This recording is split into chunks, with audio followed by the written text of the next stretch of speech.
She looked at my frayed sweater like a stain on her Persian rug, then dropped the words that froze the room. Julian, are you really letting this trash sit with my partners? She giggled. Swirling red wine from a vineyard I secretly own.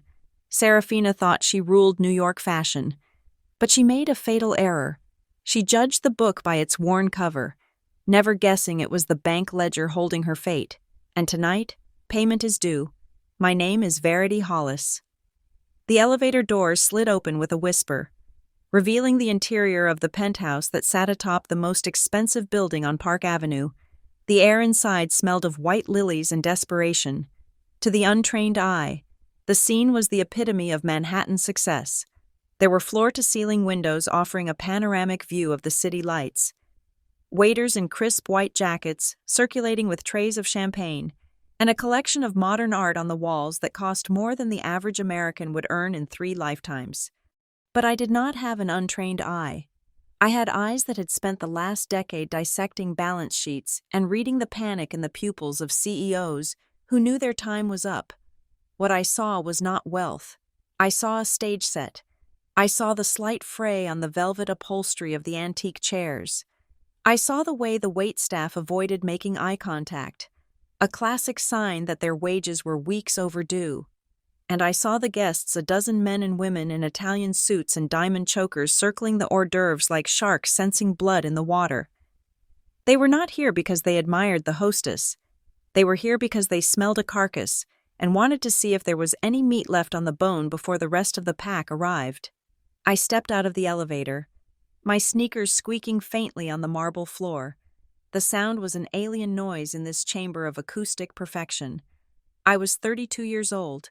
But tonight, I felt ancient. I had spent the last 6 hours at a community center in the Bronx, helping coordinate emergency housing for displaced families. My gray wool sweater was pilled at the elbows.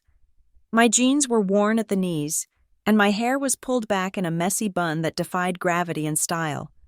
I carried no designer clutch, only a canvas tote bag that contained a half-eaten granola bar and a tablet that controlled billions of dollars in assets. Julian was standing by the fireplace, holding a glass of scotch with a grip so tight his knuckles were white. My brother, the boy who used to shield me from the rain with his own jacket when we were children moving between foster homes. He looked 10 years older than the last time I had seen him. 5 years ago, his shoulders were slumped, his expensive suit hanging off a frame that had grown too thin.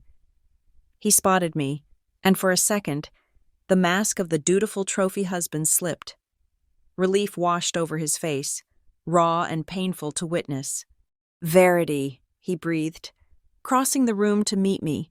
He ignored the side eyes of the guests who clearly thought the cleaning staff had wandered in through the wrong entrance. He pulled me into a hug that smelled of expensive cologne and fear. You actually came. I didn't think you would. You asked me to. Julian, I said, my voice low. You said it was an emergency. It is, he whispered, pulling back to look at me.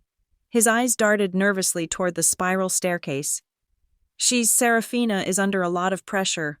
The company, the investors. Just, please, try not to. Try not to be myself, I asked, arching an eyebrow. Try not to provoke her, he corrected, though we both knew it was the same thing. Before I could answer, a high, piercing laugh cut through the ambient jazz music. Heads turned. Seraphina Cross descended the stairs. She was undeniable. She wore a crimson gown that clung to her body like a second skin, dripping in rubies that caught the chandelier light. She looked like a queen, or perhaps more accurately, like a dragon in human form who had just woken up and was hungry. She reached the bottom of the stairs and struck a pose, waiting for the adoration that was her oxygen. When her eyes swept the room and landed on me, the smile didn't just drop, it vanished, replaced by a look of sheer, unadulterated disgust. It was the look one gives a cockroach that has scurried across a wedding cake.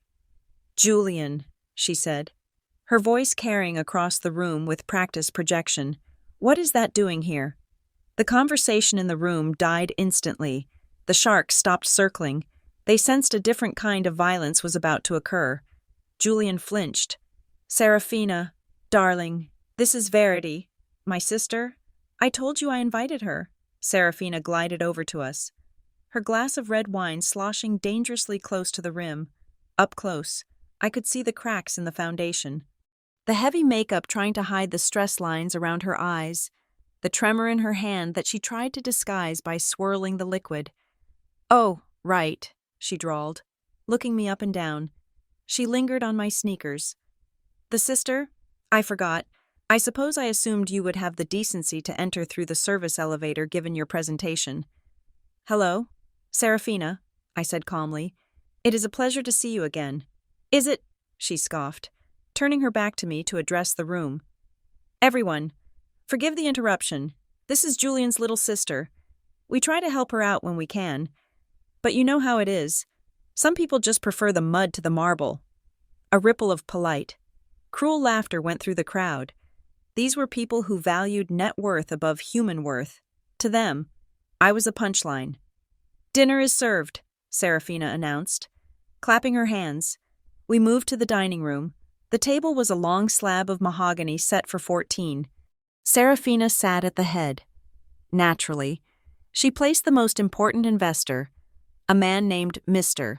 Sterling from a hedge fund in Chicago. To her right, Julian was placed on her left. I was relegated to the far end of the table, squeezed between a potted palm and a nervous-looking personal assistant who kept checking her phone. The first course was a truffle risotto. I recognized the scent immediately. It was over-seasoned to mask the fact that the truffles were not fresh.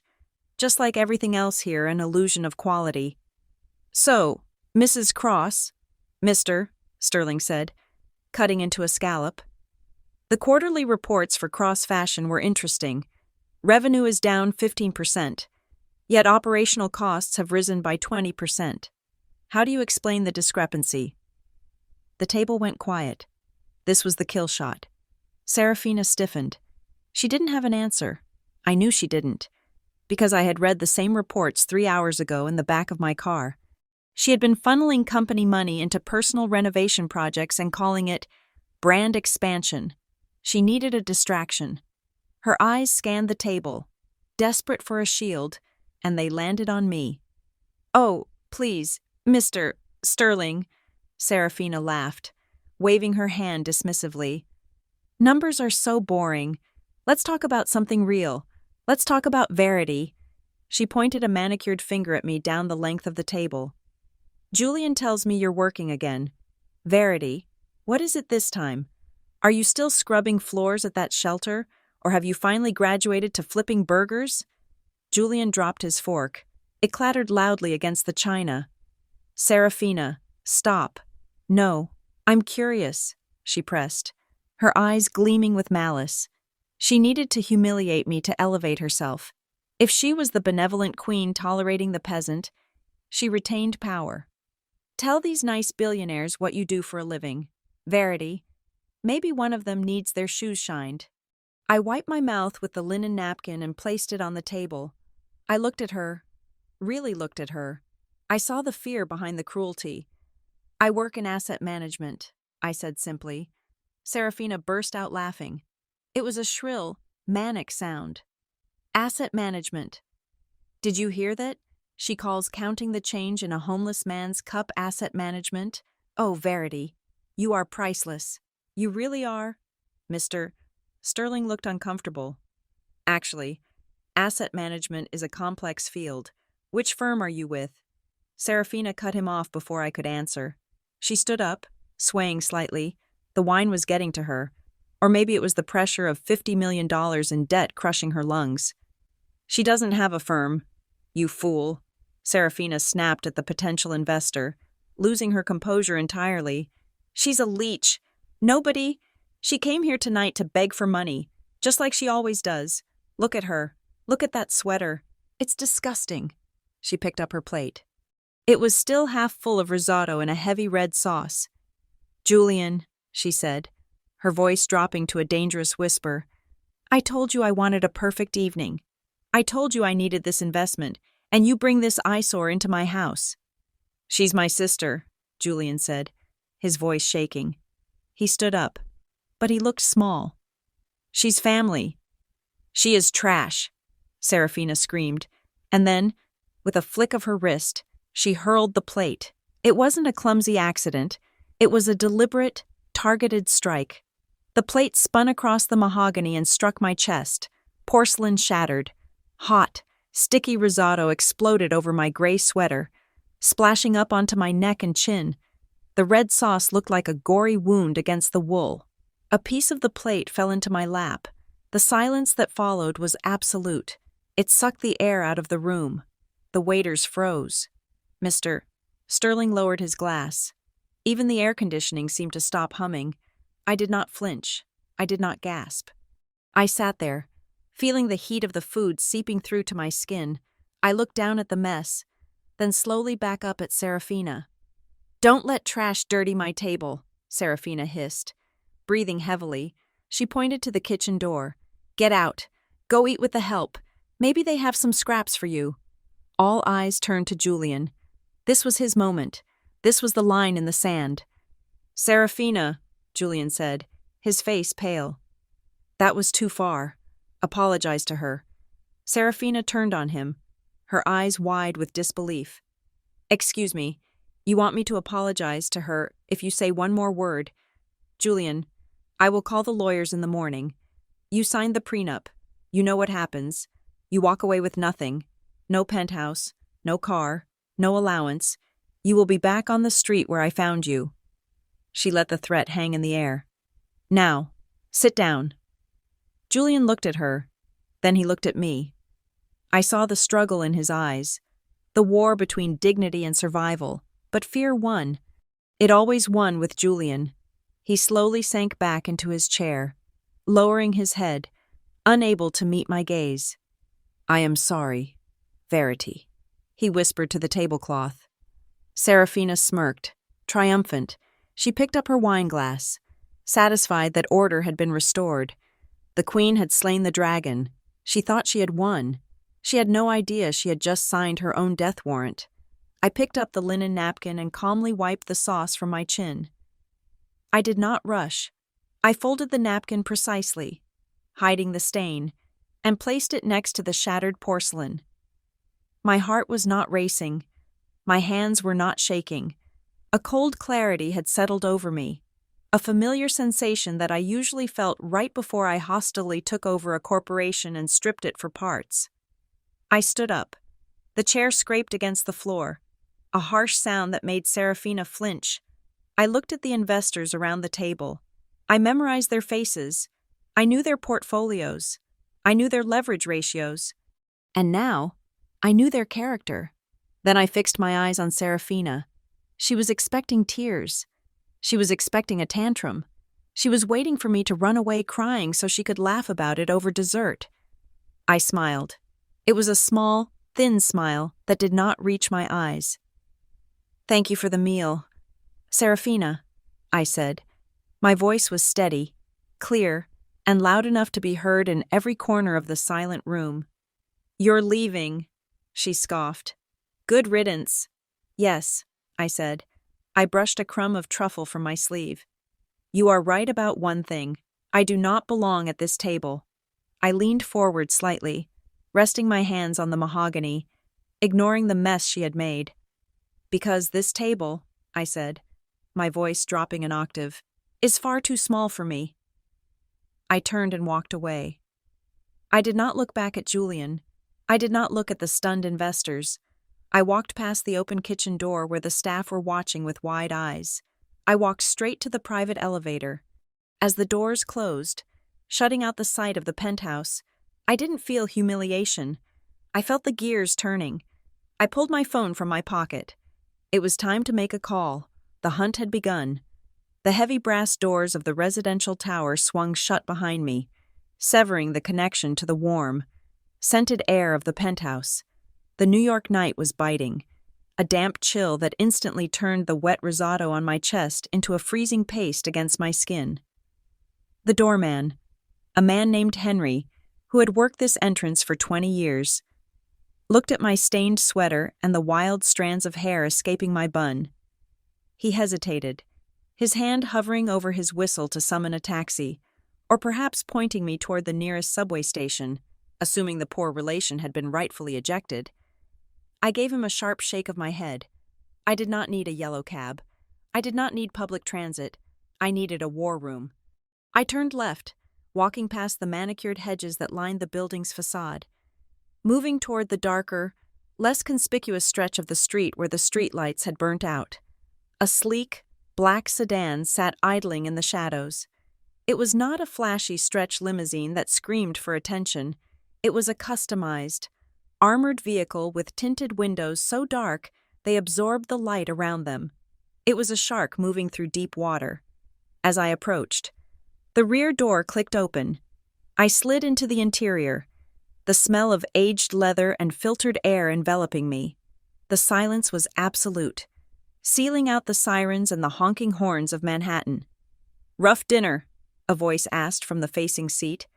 Marcus sat there, illuminated only by the soft blue glow of a tablet.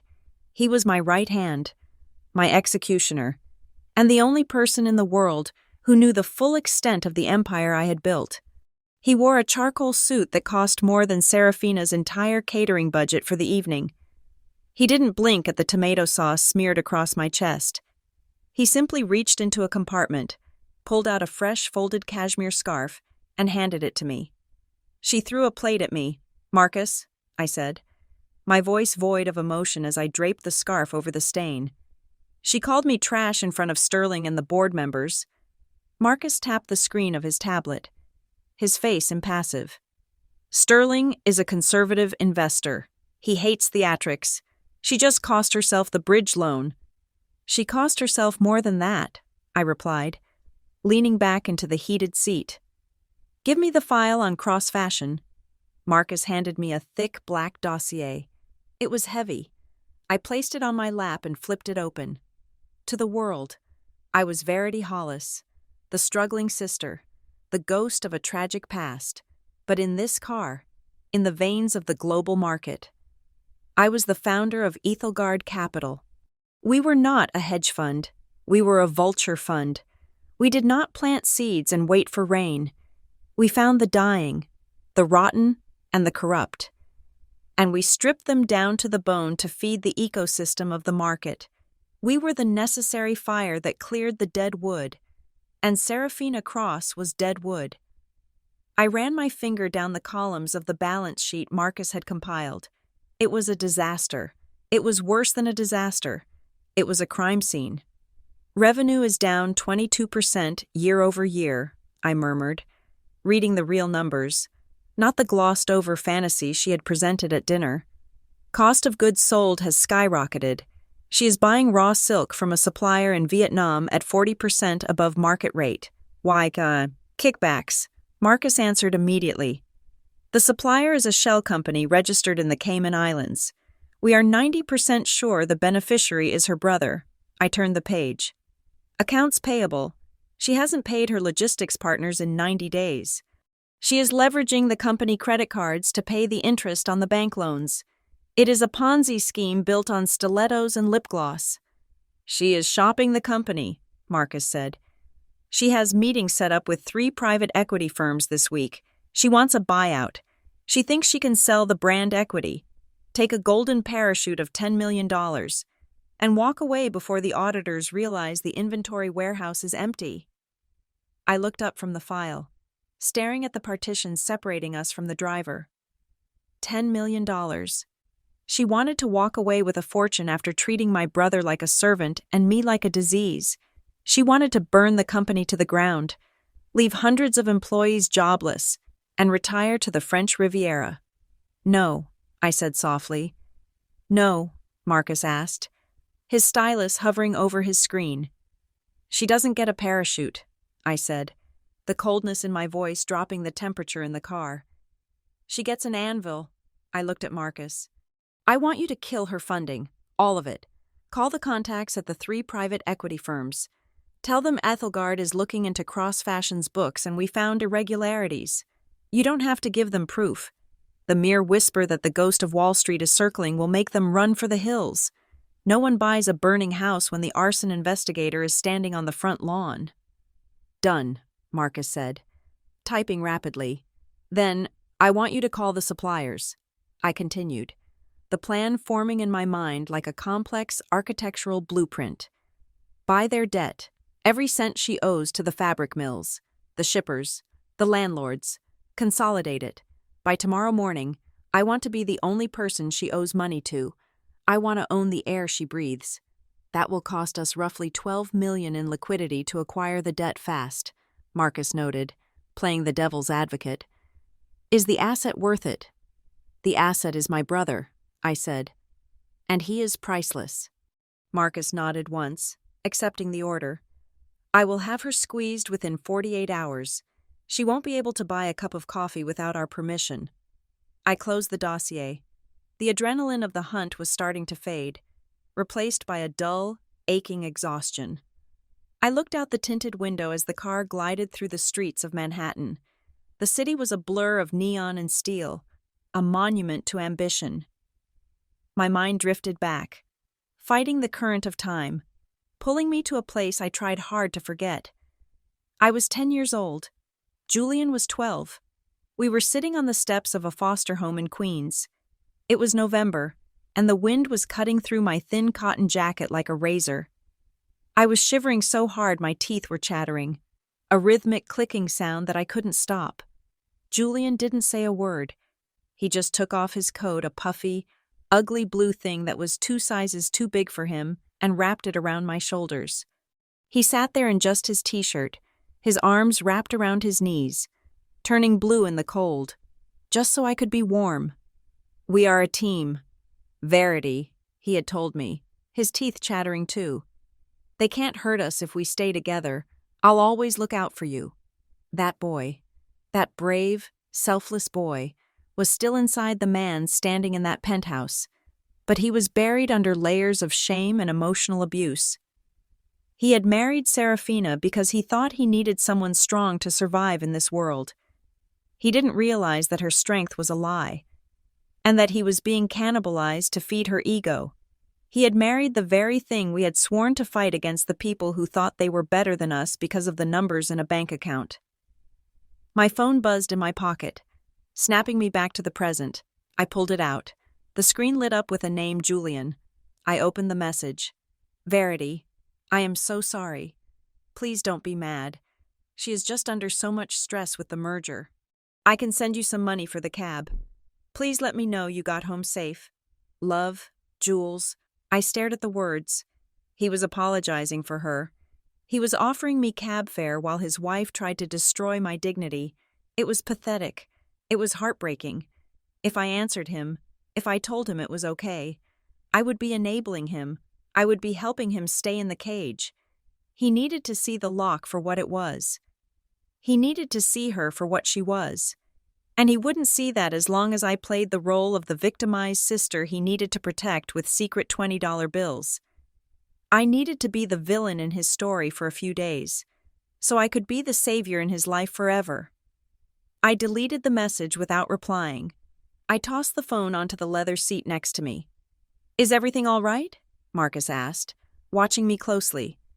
It is fine, I said, my voice hardening again. We are going to teach them a lesson. Marcus, not just about money, but about value. Where to? Marcus asked.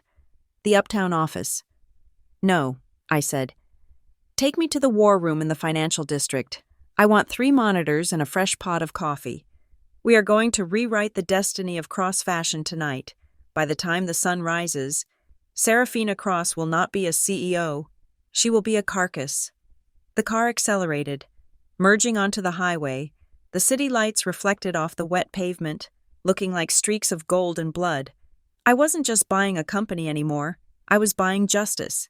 And unlike Seraphina's knockoff handbags, my justice was 100% authentic. The hunt was officially on. The morning sun did not rise over Manhattan so much as it pierced through the smog, casting a harsh, unforgiving light on the glass canyons of the financial district. While the city below was waking up to the smell of bagels and exhaust fumes, I had been awake for 4 hours. I stood in my office on the 42nd floor of the Eithel Capitol building. The room was a sanctuary of silence and chrome. There were no family photos on my desk, Only 3 large monitors arranged in a semicircle, glowing with the lifeblood of the global economy. My coffee was black, hot, and bitter.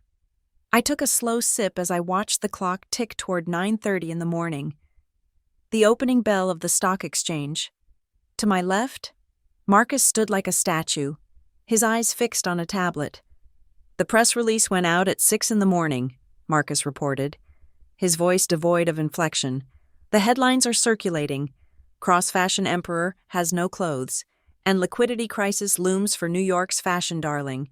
The algorithms have already picked it up. Sentiment is bearish, extremely bearish." "Good," I said, setting my cup down on a coaster. "Let us see how she handles the morning rush." Across town, in the chaotic mirrored headquarters of Cross Fashion, I knew the scene would be very different. I did not need a camera to see it. I knew the rhythm of a collapsing company. It always started with a phone call that nobody wanted to answer. At exactly 9 in the morning, the first domino fell. Seraphina Cross was likely sitting at her glass desk, nursing a hangover from the wine she had consumed after her victory dinner, expecting a day of sycophantic compliments from her staff. Instead, her private line rang. It was the frantic voice of her chief financial officer. I had arranged for the 3 major banks holding her debt to coordinate their attack. They did not call to offer a restructuring plan. They called to invoke the covenant clauses in her loan agreements. Because her debt-to-equity ratio had swung so violently in the wrong direction thanks to my acquisition of her supplier debt overnight, she was technically in default. I imagined her face losing its color. I imagined her grip tightening on the receiver. "What do you mean, immediate repayment?" she would scream. "I have 30 days. Check the contract." But she didn't have 30 days, not anymore. By 10 in the morning, the second wave hit. This was the supply chain attack. My team had spent the night buying up the invoices from the textile mills in Italy and the leather tanneries in Brazil. We now owned the paper that said Seraphina owed money for every button, zipper, and yard of silk in her warehouse. Marcus tapped his screen. "The legal notices have been served. We are demanding payment in full by close of business today, or we file for an involuntary bankruptcy petition." "She doesn't have the cash," I said, watching the pre-market trading data. "She barely has enough cash to pay for the floral arrangements in her lobby." On the center monitor, the ticker symbol for her company, CRSS, flickered to life. The market opened. It was a bloodbath. The stock opened at $40 a share. Within 10 minutes, it had plummeted to 32. The sell-off was aggressive. Panic is a contagious disease, and I had injected the patient with a lethal dose. The rumors of insolvency, combined with the aggressive moves by the creditors, signaled to every trader on Wall Street that the ship was sinking. Rats do not stay on a sinking ship. They jump. I watched the red line on the graph dive vertically. It looked like a cliff edge. "Down 20%, Marcus noted. "Trading has been halted by the exchange for volatility. It will resume in 5 minutes. She will be looking for a scapegoat right now," I said quietly. I shifted my gaze to the window, looking out over the city. I could picture the interior of her office. Seraphina did not handle stress with grace. She handled it with violence. In the high-ceilinged executive suite of Cross Fashion, the air was likely thick with the sound of shouting. Seraphina would be pacing, her heels clicking like gunshots on the hardwood floor. Her assistants, terrifyingly young and underpaid, would be cowering behind their computers, praying they didn't make eye contact. Julian would be there. He always went to her office on Tuesdays to have lunch. He would have walked into a war zone. "You are useless." Seraphina was likely screaming at him right now, throwing a heavy file across the room. I could hear her voice in my head, shrill and piercing. "I am losing millions of dollars. Julian, millions. And you stand there asking if I want a salad. Get out of my face." Julian would try to calm her down. He would try to be the supportive husband. "Seraphina, honey, it's just a market fluctuation. We can call the investors from last night." "The investors from last night aren't answering my calls," she would shriek, sweeping a stack of magazines off her desk. They would scatter across the floor, glossy covers sliding over each other. They know someone leaked the financials. Someone told them we are drowning. It was probably you. You look so pathetic. They probably smelled the failure on you. This was the part that hurt me to visualize. I knew my brother. I knew he would take it. He would absorb her poison because he believed he deserved it. He believed he was lucky that a woman like her had chosen him. He didn't see that she was a parasite feeding on his kindness. The stock is trading again. Marcus interrupted my thoughts. Down 35%. We are approaching penny stock territory. Keep pushing, I ordered. I want her desperate. I want her to feel the walls closing in until she can't breathe. The phone on my desk remained silent. I was not the one making the calls today. I was the architect, not the bricklayer. By noon, the atmosphere in Seraphina's world would be apocalyptic. The news vans would be parking outside her building, hungry for a comment on the rumors of bankruptcy. Her employees would be whispering in the break rooms, updating their resumes on their phones. The supply trucks would be turning away from the loading docks. Their drivers instructed not to deliver a single thread until the bills were paid. Seraphina would be alone in her office, the illusion of her power stripped away. She was not a genius designer. She was not a business mogul. She was a fraud who had run out of credit. She would be staring at her phone, willing it to ring with good news. She would be praying for a miracle. And that was when I would give her one. It is time, I said to Marcus. Deploy the angel. Marcus nodded and picked up a separate phone, a burner secured with encryption. He dialed a number.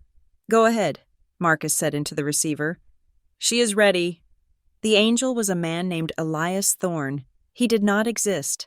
He was a persona, a voice on the end of a line, played by one of my most skilled negotiators in London. He had a British accent that sounded like old money, and a backstory that could withstand a casual Google search.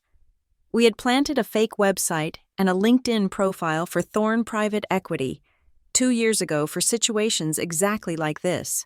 I watched the clock. 1 minute passed, then 2. She answered, Marcus said, listening in on the call. First ring. I could imagine the desperation in her voice. She would try to sound professional, try to hide the tremor, but Elias would smell the fear. Ms. Cross, Elias would say, his voice smooth and reassuring. My name is Elias Thorne. I represent a private equity group that specializes in distressed assets with high potential. We have been watching your brand for some time. Distressed. Seraphina would bristle, her ego fighting for survival even as the water rose above her head. We are just experiencing a temporary cash flow adjustment. Of course, Elias would soothe her. The market is volatile. But my partners believe in your vision. Seraphina, we believe cross fashion is undervalued. We are looking to make a significant capital injection, enough to clear the debt with the suppliers and stabilize the stock price. Immediate liquidity. I saw Marcus smile slightly. It was a shark's smile. She is asking how much, Marcus whispered. Tell her 50 million, I said. Make it sound like pocket change. We are prepared to offer a $50 million bridge loan, Elias said into the phone, repeating my instruction. Convertible to equity, naturally, but we need to move fast. The market is not waiting. $50 million. To Seraphina. Right now. That number was not just money, it was salvation. It was the ability to walk out of her office and sneer at the reporters. It was the power to keep her penthouse and her parties. I would be open to a discussion, Seraphina said. I could hear her voice through the speakerphone Marcus had activated. She sounded breathless. When can we meet? My principal is in New York, Elias said. He prefers to remain anonymous until the deal is signed. He sends his proxy. Tomorrow morning, 9 o'clock, at your offices. We bring the contract. You bring the signature. Tomorrow at 9. Seraphina agreed quickly. Too quickly. A smart CEO would have asked for a preliminary term sheet. A smart CEO would have consulted legal counsel. But Seraphina was not smart. She was drowning, and we had just thrown her a rope. She didn't know the rope was actually a noose. Excellent, Elias said. Do not disappoint us. Ms. Cross. The line went dead. Marcus ended the call and looked at me. She took the bait, hook, line, and sinker. I turned back to the window. The sun was high now, reflecting off the Hudson River. The city looked beautiful from up here, clean and organized. Down below, in the streets, it was messy. But up here, everything followed the laws of physics and finance. She thinks she has won, I said softly. She thinks she charmed a new investor. She is probably calling her assistant right now to order champagne. She is abusive to the staff, Marcus noted. Looking at a new report coming in from our inside source, a secretary at Cross Fashion, we had paid off for information. She just fired the receptionist for letting a reporter into the lobby. She threw a stapler. My jaw tightened. She won't be hurting anyone for much longer. I walked over to the desk and looked at the graph of her stock price one last time. It had stabilized at the bottom, a flat line of defeat. Tomorrow, I would flatline the rest of her life. Get the paperwork ready, Marcus, I commanded. I want the acquisition contract to be ironclad. I want clauses in there that are so tight they would strangle a Houdini. And get the car ready. I have a tailor appointment. A tailor? Marcus asked, surprised. I cannot walk into that boardroom tomorrow wearing a sweater from the Gap, I said, looking down at my comfortable, worn clothes. If I am going to play the role of the executioner, I need to dress for the occasion. I need a suit that says I own the building, the block, and the oxygen she breathes. I picked up my tablet and swiped the screen. Shutting down the monitors, the glowing red lines vanished, leaving the office in cool, gray daylight. She called me trash, I whispered to the empty room. I thought about Julian, standing in that office, probably picking up the magazines she had thrown, apologizing for things he didn't do. I thought about the way he used to give me his dessert when we were kids, because he knew I liked chocolate. He was the only family I had, and she had broken him. Tomorrow, I would break her. Let's go, I said to Marcus. We have a company to buy. I walked out of the office, leaving the silence behind. The game was set. The trap was sprung. And Seraphina Cross, the queen of New York fashion, was walking straight into the guillotine, smiling all the way. I sat in the back of a darkened surveillance van parked 3 blocks away from the Ritz-Carlton. Headphones pressed tight against my ears. On the screen in front of me, a grainy but high-definition video feed showed the interior of a private conference suite I had rented for the occasion. The stage was set for the first act of Seraphina's downfall, and I had a front-row seat to the comedy of her arrogance. Inside the suite, Arthur, my most seasoned negotiator, sat patiently at a glass table. He was the perfect bait silver-haired, impeccably dressed in a bespoke British suit, and radiating the kind of old-world money that Seraphina desperately craved validation from. He had been waiting for 20 minutes. Seraphina was late. Of course she was. When you are drowning in debt and staring bankruptcy in the face, the only power move you have left is to make the people trying to save you wait in the lobby. Finally, the double doors swung open. Seraphina breezed in, followed by a trail of exhausted-looking assistants carrying her portfolio, her coat, and her purse. She did not look like a woman who had just lost 35% of her company's value in a single trading session. She looked like she was arriving at a gala in her honor. She wore oversized sunglasses indoors and a white power suit that probably cost more than my first car. "Apologies," she said, waving a hand dismissively as she sat down without offering a handshake. "The traffic on Fifth Avenue is simply murder, and I had to fire my driver this morning. Incompetence is an epidemic in this city." Arthur did not blink. He simply adjusted his cufflinks. "Ms. Cross, thank you for joining us. My employer is eager to discuss the terms of the liquidity injection." "Yes, well, let us get one thing straight before we look at any paperwork," Seraphina said, leaning back and crossing her legs. She signaled to a waiter who was hovering in the corner. "Sparkling water, with lime, and make sure it is cold." I watched on the monitor, shaking my head. She was incredible. She was a captain standing on the bridge of a sinking ship. demanding that the ocean stop making waves because it was ruining her hairstyle. "We are prepared to offer immediate capital to stabilize your supply chain," Arthur said, his voice smooth and professional. "However, given the current volatility of your stock, we will need to discuss management restructuring." Seraphina ripped her sunglasses off. Her eyes flashed with genuine offense. "Restructuring? Excuse me, I am the brand. Cross Fashion is me. There is no company without Seraphina Cross. If your employer thinks he can just come in here and move the furniture around, he is sadly mistaken. The company is bleeding cash. Ms. Cross," Arthur pointed out gently, "our analysts suggest that a change in leadership might reassure the market." "The market is wrong," Seraphina snapped, slamming her hand on the table. "The market is reacting to malicious rumors started by jealous competitors. My leadership is flawless. In fact, that is my first condition.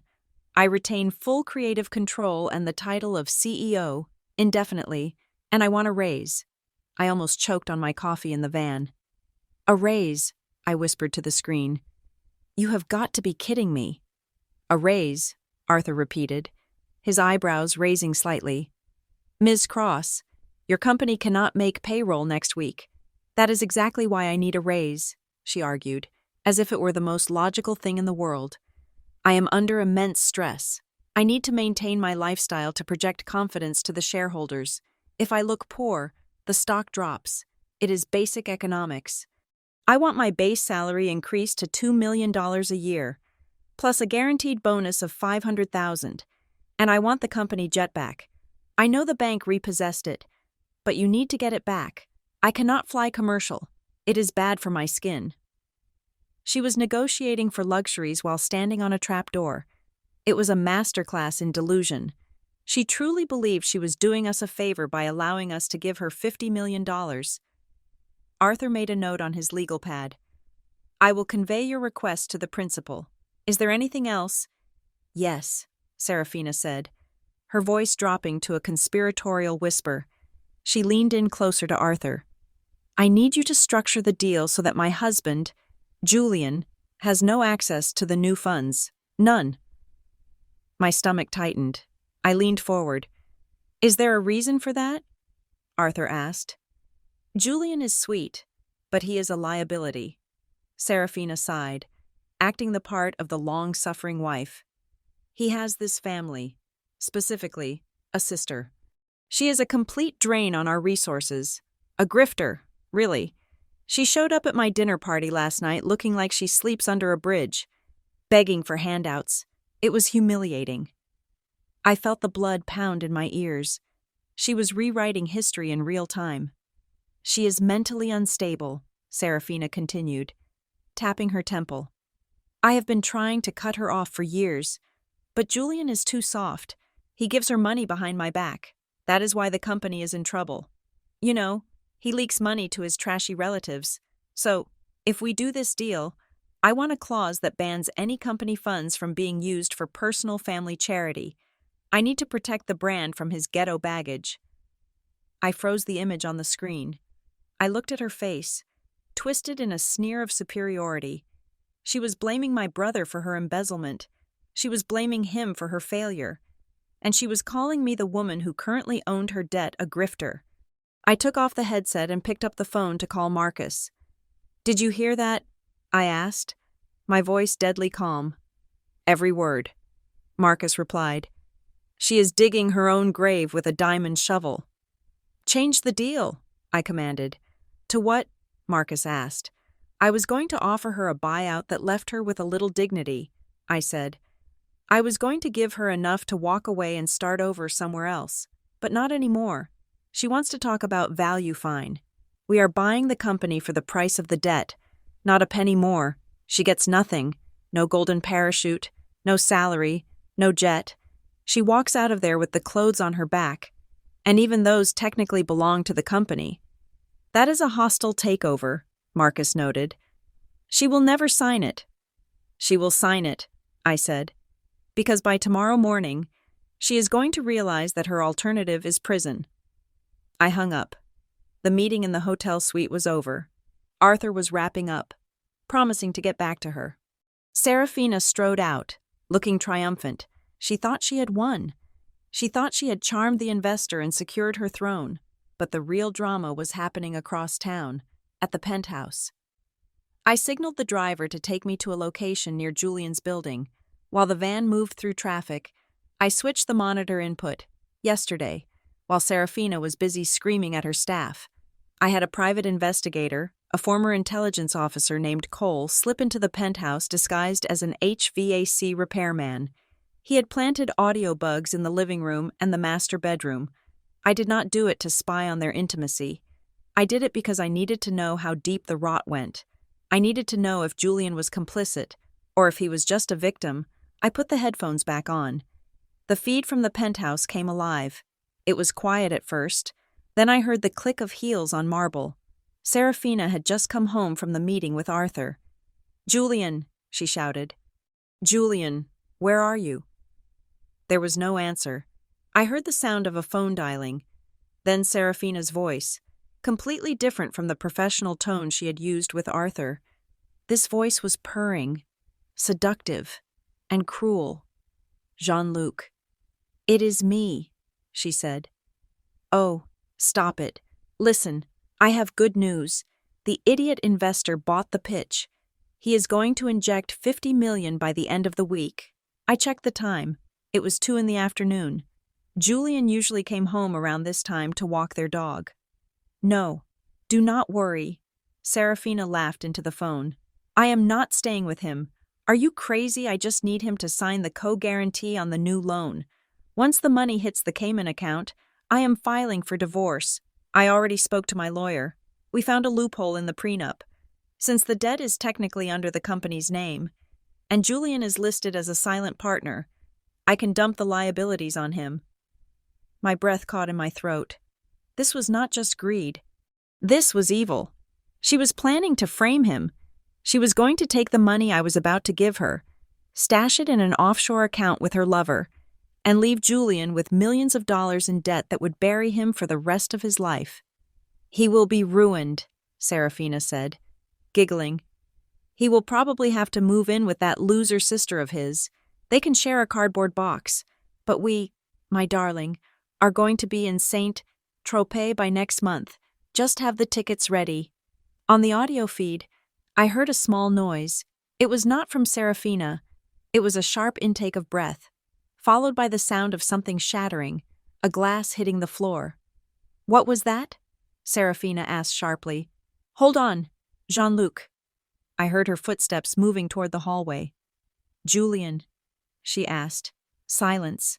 Then, Julian's voice. It sounded broken. "You are leaving me." "How long have you been standing there?" Seraphina demanded. Her voice didn't sound guilty. It sounded annoyed. "I came home early to surprise you," Julian whispered. "I bought you flowers. You are stealing the money. You are going to pin the debt on me." "Oh, grow up, Julian," Seraphina scoffed. The pretense dropped completely. "Look at you. You are pathetic. You really thought I married you for your sparkling personality. You were a convenient prop. You looked good in photos, and you didn't ask questions. But now the ship is sinking, and I am not going down with you." "But I love you," Julian said. It was a plea, weak and desperate. "Love does not pay the bills," Seraphina spat. "And honestly, I am tired of pretending. I am tired of your sad little eyes and your obsession with your trashy family. You are a weight around my neck. So yes, I am leaving. But first, you are going to sign those papers tomorrow. Because if you don't, I will tell the press that you were the one embezzling the funds. Who do you think they will believe, the fashion icon or the orphan nobody?" There was a long silence. I gripped the edge of the console in the van so hard my knuckles turned white. I wanted to storm up there. I wanted to tear the door down, but I couldn't. Not yet. Julian had to feel this. He had to know the truth in his bones, or he would never truly be free of her. "Get out," Julian said. His voice was trembling, but there was something new in it, a spark. "Excuse me," Seraphina laughed. "This is my house. Get out of my face." Julian corrected himself. He sounded exhausted. Just go to your room. I will go where I please, Seraphina said. Clean up that glass. You are making a mess. I heard her walk away, her heels clacking down the hall, followed by the slam of a bedroom door. The audio feed picked up the sound of Julian weeping. It was a low, gut-wrenching sound, the sound of a man whose entire reality had just dissolved into dust. He was alone in that big, cold apartment, surrounded by the wreckage of his life. Tears pricked my own eyes. I hated that he had to go through this. I hated that I had to let it happen, but the surgery was necessary to remove the tumor. I picked up the phone again. Marcus, I said, where is the private investigator? He is parked across the street, Marcus replied. Tell him to stay there, I ordered. If Seraphina tries to leave the building with anything larger than a handbag, stop her. Call the police and say we suspect corporate theft, but do not let her leave. And the acquisition? Marcus asked. Move it up, I said. We are not waiting for the afternoon.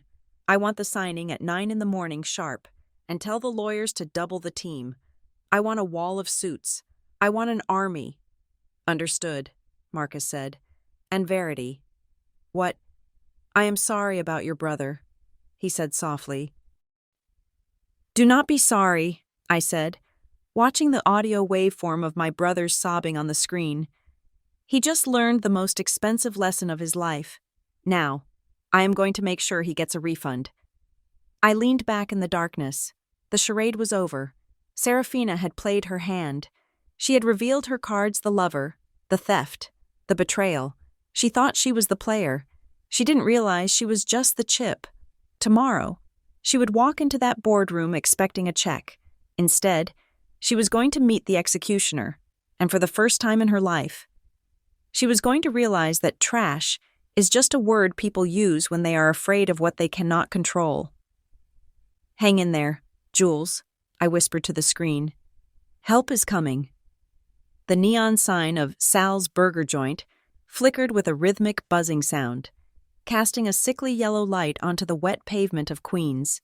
It was a place that smelled of stale frying oil and memories. 20 years ago, this was where Julian and I would come when we had scraped together enough change from returning glass bottles to buy a single basket of fries to share. It was our sanctuary. Tonight, it felt like a graveyard. I sat in the back booth, the vinyl seat cracked and taped over with silver duct tape. I wore my disguise, the same frayed jeans and the heavy, shapeless coat. To the waitress pouring my coffee, I was just another woman trying to stay warm. She had no idea that the woman sitting in booth 4 could buy this entire city block without checking her bank balance. The bell above the door chimed. Julian walked in. He looked worse than he had the night before. His designer suit was rumpled, as if he had slept in it, and there were dark, purple circles under his eyes that spoke of a sleepless night. He scanned the room, looking out of place among the truck drivers and the night shift workers, until his eyes landed on me. He let out a breath, his shoulders sagging, and walked over. Verity, he said, sliding into the booth opposite me. He didn't look me in the eye. He looked at his hands, which were resting on the sticky tabletop. I am glad you came. I was worried you wouldn't answer my text. I will always answer you.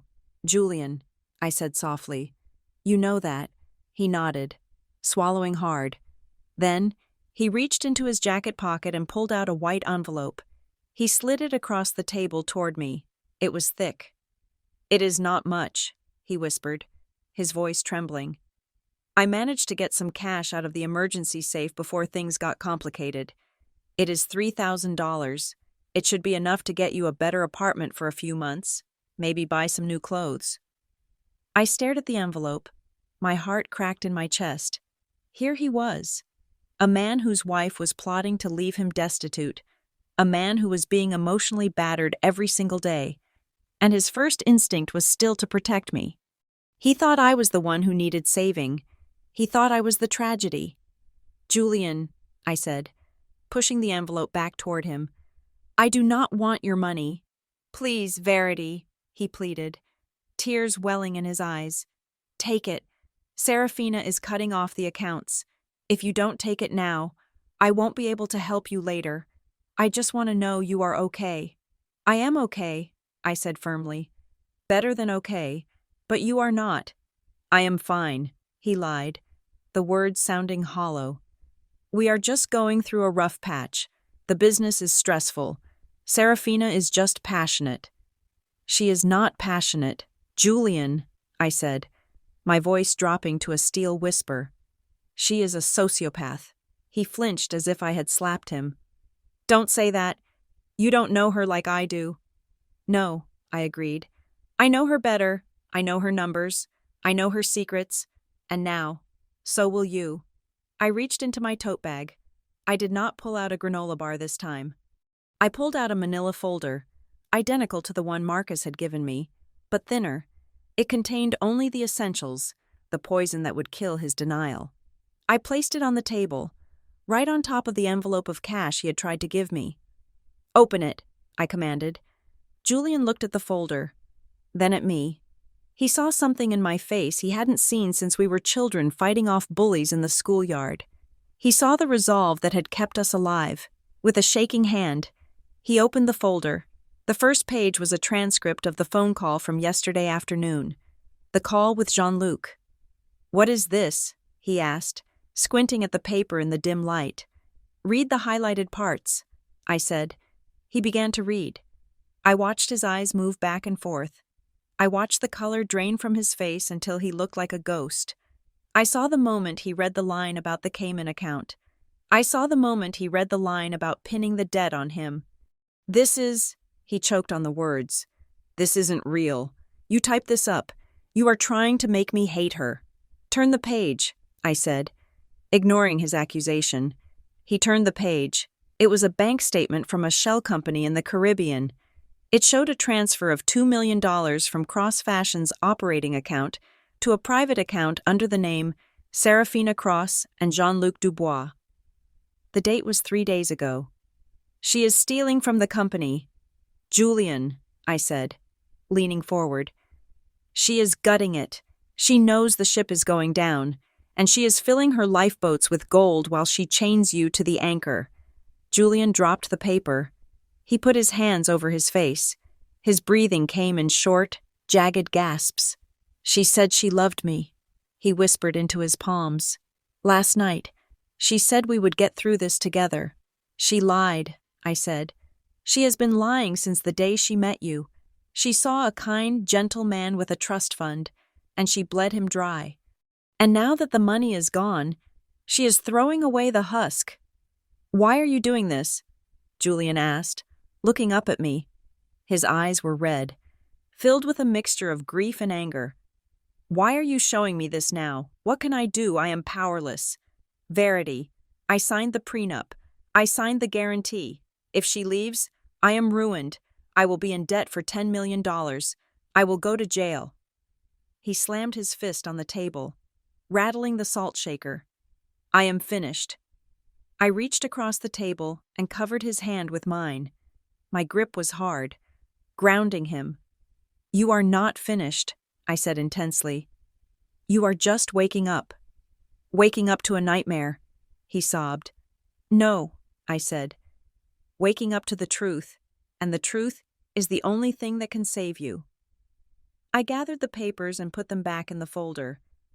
I did not tell him about Ethelgard Capital. I did not tell him that the sister he was trying to feed with $3,000 was currently wearing a wire that connected to a security team outside. He wasn't ready for that shock yet. He needed to process the betrayal first. Listen to me, Julian, I said, locking eyes with him. Do not confront her tonight. Do not say a word. Let her think she has won. Let her think you are the pathetic, defeated husband she wants you to be. I can't go back there, he said, shaking his head. I can't look at her. You have to, I said. For one more night, because tomorrow morning, everything changes. What happens tomorrow? He asked, wiping his eyes with his sleeve. Tomorrow, I said, a dark smile touching my lips. The bill comes due. I need you to go to that meeting at 9 o'clock. The one with the new investor. I need you to be in that room. Why? Because you need to see who really has your back, I said. Trust me. Jules, just trust me one last time. He looked at me, searching for the little sister he used to know. He found her, but he also found something else, something dangerous and strong. He took a deep breath and nodded slowly. Okay, he whispered. Okay, I will go. He stood up, looking at the envelope of money on the table. Keep it, I said. Buy yourself a drink. You are going to need it. He walked out of the diner, into the rain. He looked broken. But he was walking. That was all that mattered. While Julian was walking into the rain, Seraphina was walking into a firestorm. Across the bridge in Manhattan, the headquarters of Cross Fashion was in chaos. It was 5 p.m, but nobody was going home. The news had broken an hour ago. Payroll had bounced. It started with a whisper in the accounting department, then a shout in the design studio, and finally, a roar that shook the glass walls of the lobby. The direct deposits had not hit. The checks were void. Seraphina was barricaded in her office on the top floor.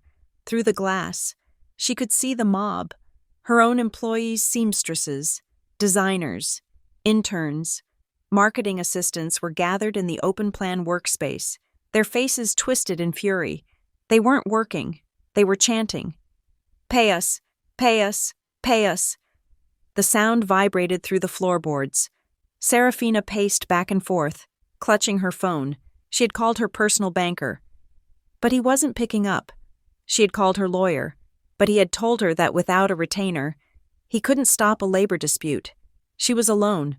The queen was trapped in her tower, and the peasants were sharpening their pitchforks. Then, her phone rang. It wasn't a bank.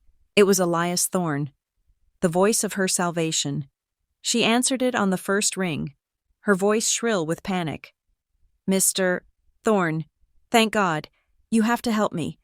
There is a misunderstanding with the payroll system. The bank there is a glitch. I need that transfer immediately. Ms. Cross, Elias's voice came through, calm and detached. I have heard about the unrest at your offices. It is very troubling. It is nothing, Seraphina lied, looking through the blinds at a designer who was throwing a mannequin across the room. Just a minor technical issue, but I need the funds to clear it up. We had a deal. We do have a deal, Elias said, but given the accelerated deterioration of your company's stability, my partners have revised the terms. Revised. Seraphina stopped pacing. What do you mean, revised? The valuation has changed, Elias said. We are no longer offering a partnership. We are offering a complete acquisition. You will sell 100% of the shares to our holding company. What? Seraphina screamed. No, I told you. I am the CEO. I keep control. Ms. Cross, Elias said, his voice dropping in temperature. Let me be clear. You have 2 choices. Choice A, you sign the deal tomorrow morning at 9. We take over the debt, we pay your employees, and we prevent the district attorney from opening an investigation into your fraudulent accounting practices. Seraphina gasped. How do you know about that? We know everything, Elias said. Which brings us to choice B. You refuse. We walk away. The banks foreclose by noon. The employees sue you personally, and the FBI, who are currently reviewing a file sent to them by an anonymous source regarding your offshore accounts, will likely be knocking on your door by dinner time. Silence hung heavy on the line. Outside her door, someone pounded on the glass. Seraphina, come out here. She looked at the angry mob. She looked at the city skyline that she wanted to conquer. She realized, with a sickening thud in her stomach, that the game was over. She wasn't fighting for her crown anymore. She was fighting for her freedom. Fine, she whispered, tears of rage stinging her eyes. Fine, I will sign. Excellent, Elias said. 9 o'clock. Don't be late. Seraphina dropped the phone onto her desk. She sank into her leather chair, trembling. She had lost the company, but she told herself a comforting lie. At least she would walk away. She would sign the papers, take whatever payout they gave her, and disappear to Europe with Jean-Luc. She would start over. She was Seraphina Cross. She always landed on her feet. She wiped her face and stood up. She walked to the door, opened a crack, and shouted at the mob. "Shut up, all of you. You will get your money tomorrow. Now get out of my building." She slammed the door and locked it. She didn't see the hatred in their eyes. She only saw her own reflection in the glass, distorted and pale. She had no idea that the anonymous source who had threatened the FBI investigation was the same person who was buying her company. She had no idea that the net had been tightened not to catch her, but to crush her. And she certainly had no idea that the person sitting across from her at the negotiation table tomorrow would not be Elias Thorne. I sat in my apartment, watching the sun go down over the city. My suit for tomorrow hung on the back of the door. It was a sharp, midnight blue tuxedo suit with a silk lapel. It was armor. I picked up my phone and sent a single text message to Marcus. "It is done." She accepted. "Prepare the room." The psychological blow had been struck. Julian was awake. Seraphina was cornered. The stage was cleared for the final act. I went to sleep early that night. I needed my rest. Being an executioner is exhausting work. The conference room on the 42nd floor of Ethelgard Capital smelled of ozone, printer ink, and aggressive competence. It was 3 a.m, while the city of New York slept. My personal army was wide awake, forging the weapon that would sever Seraphina Cross from her empire. There were 6 of them. 6 of the most ruthless corporate attorneys in Manhattan. Men and women who billed $1,500 an hour and were worth every penny. They sat around the oval table, their ties loosened, sleeves rolled up, surrounded by stacks of paper that grew higher with every passing hour. I stood at the head of the table, looking at the draft projected onto the smart glass wall.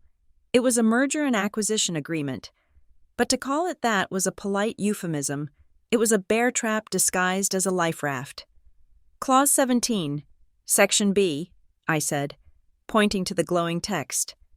"The frantic clawback provision, tighten it." David, my lead counsel, tapped his stylus against his tablet. "Verity, it is already tight. If we find any discrepancy in the inventory greater than 1%, she becomes personally liable for the difference.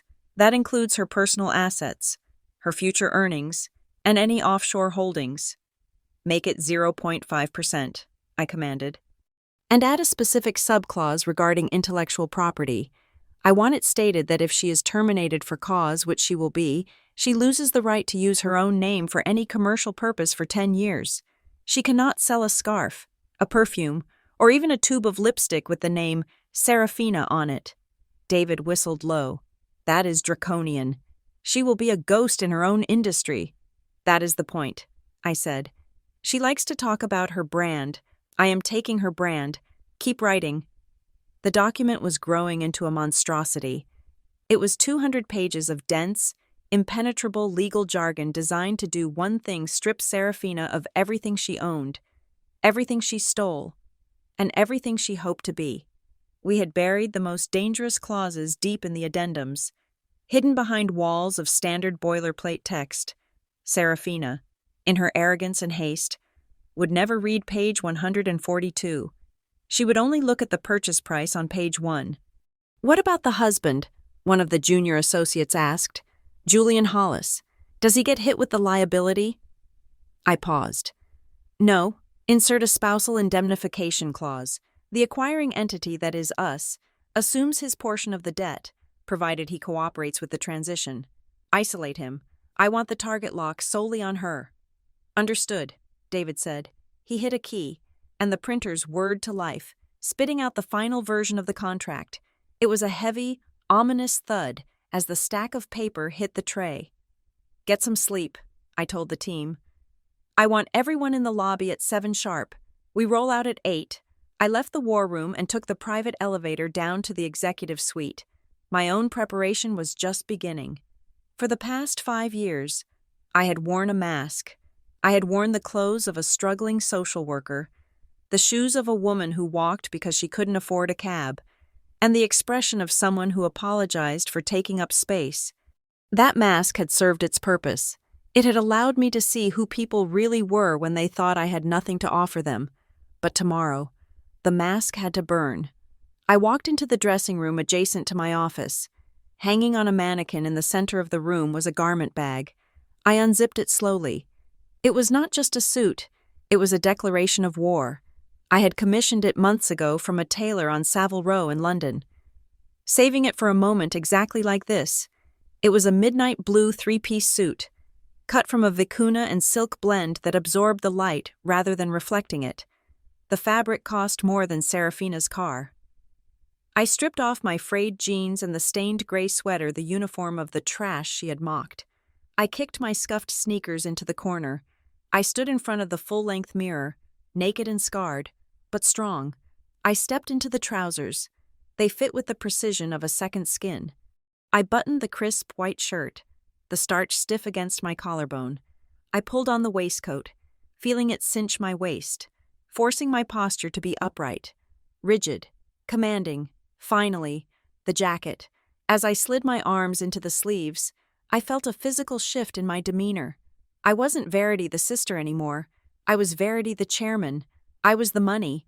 I slicked my hair back into a tight, severe bun, securing it with a silver pin that looked dangerously like a dagger.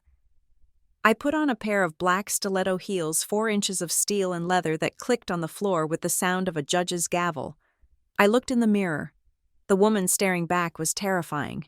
She was beautiful, yes, but in the way a thunderstorm is beautiful. You didn't want to get caught in her path. My phone buzzed on the vanity table. It was a voicemail notification.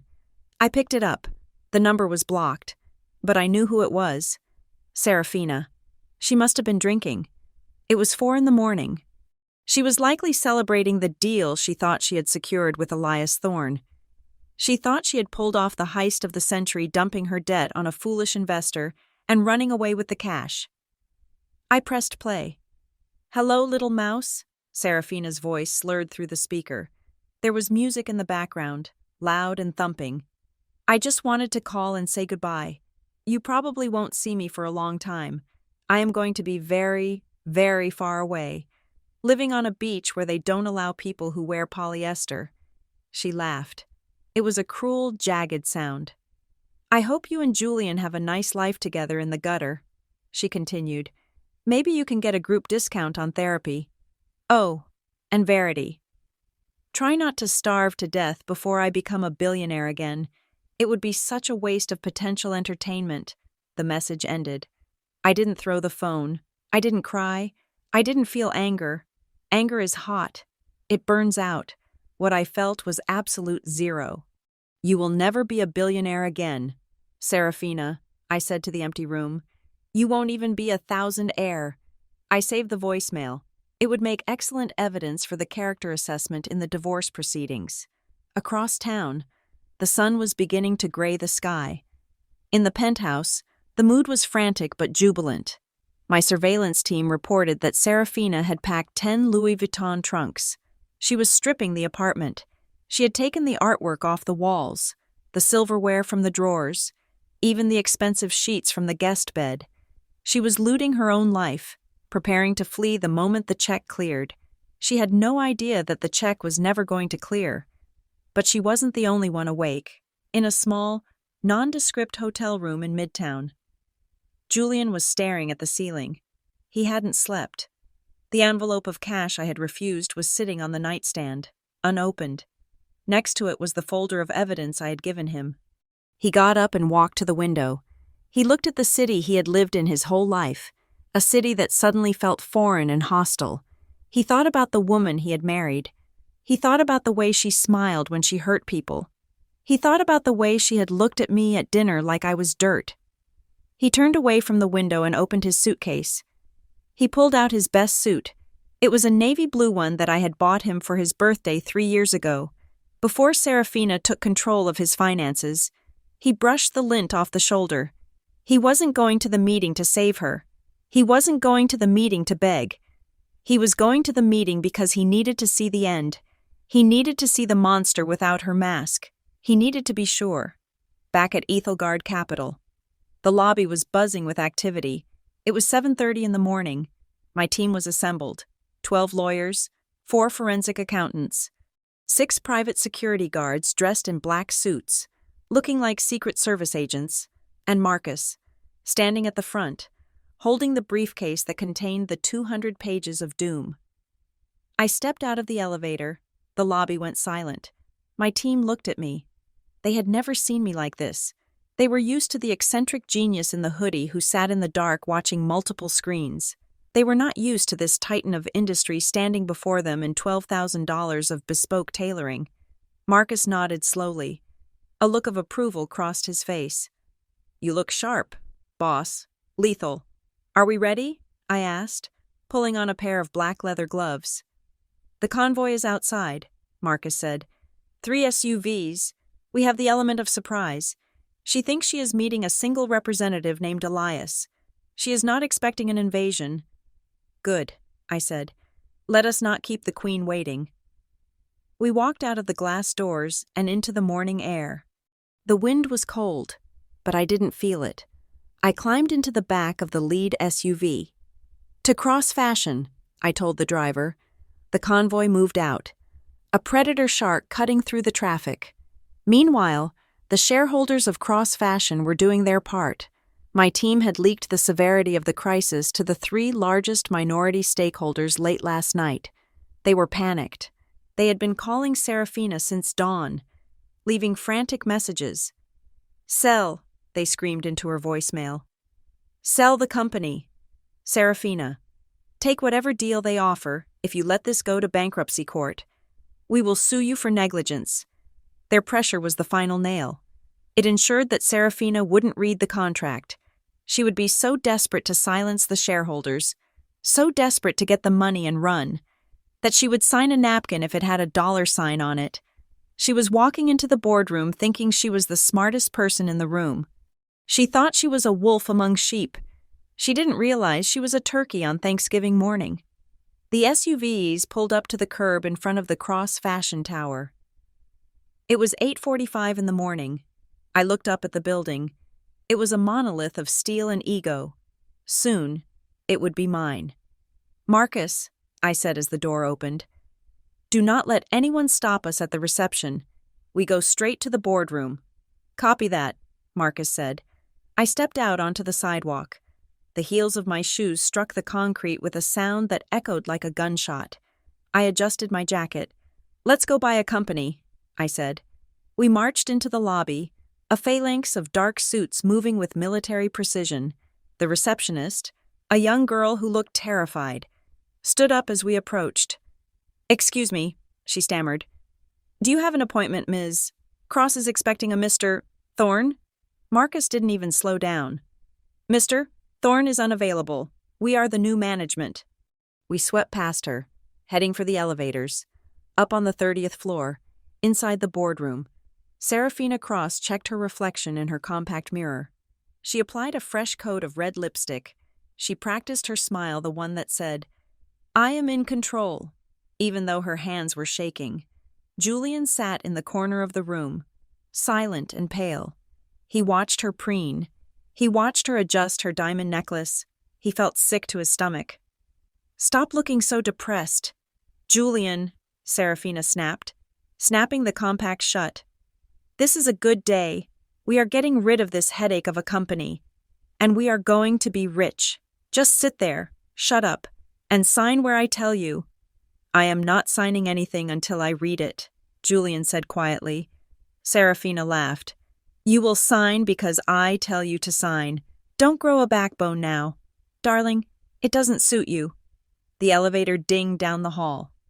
"Here he comes," Seraphina said, standing up and smoothing her skirt. "Showtime." She turned toward the double doors, a bright, fake smile plastered on her face, ready to greet the gullible Mr. Elias Thorne. The doors didn't just open. They were pushed open with force by 2 of my security guards. Seraphina's smile faltered.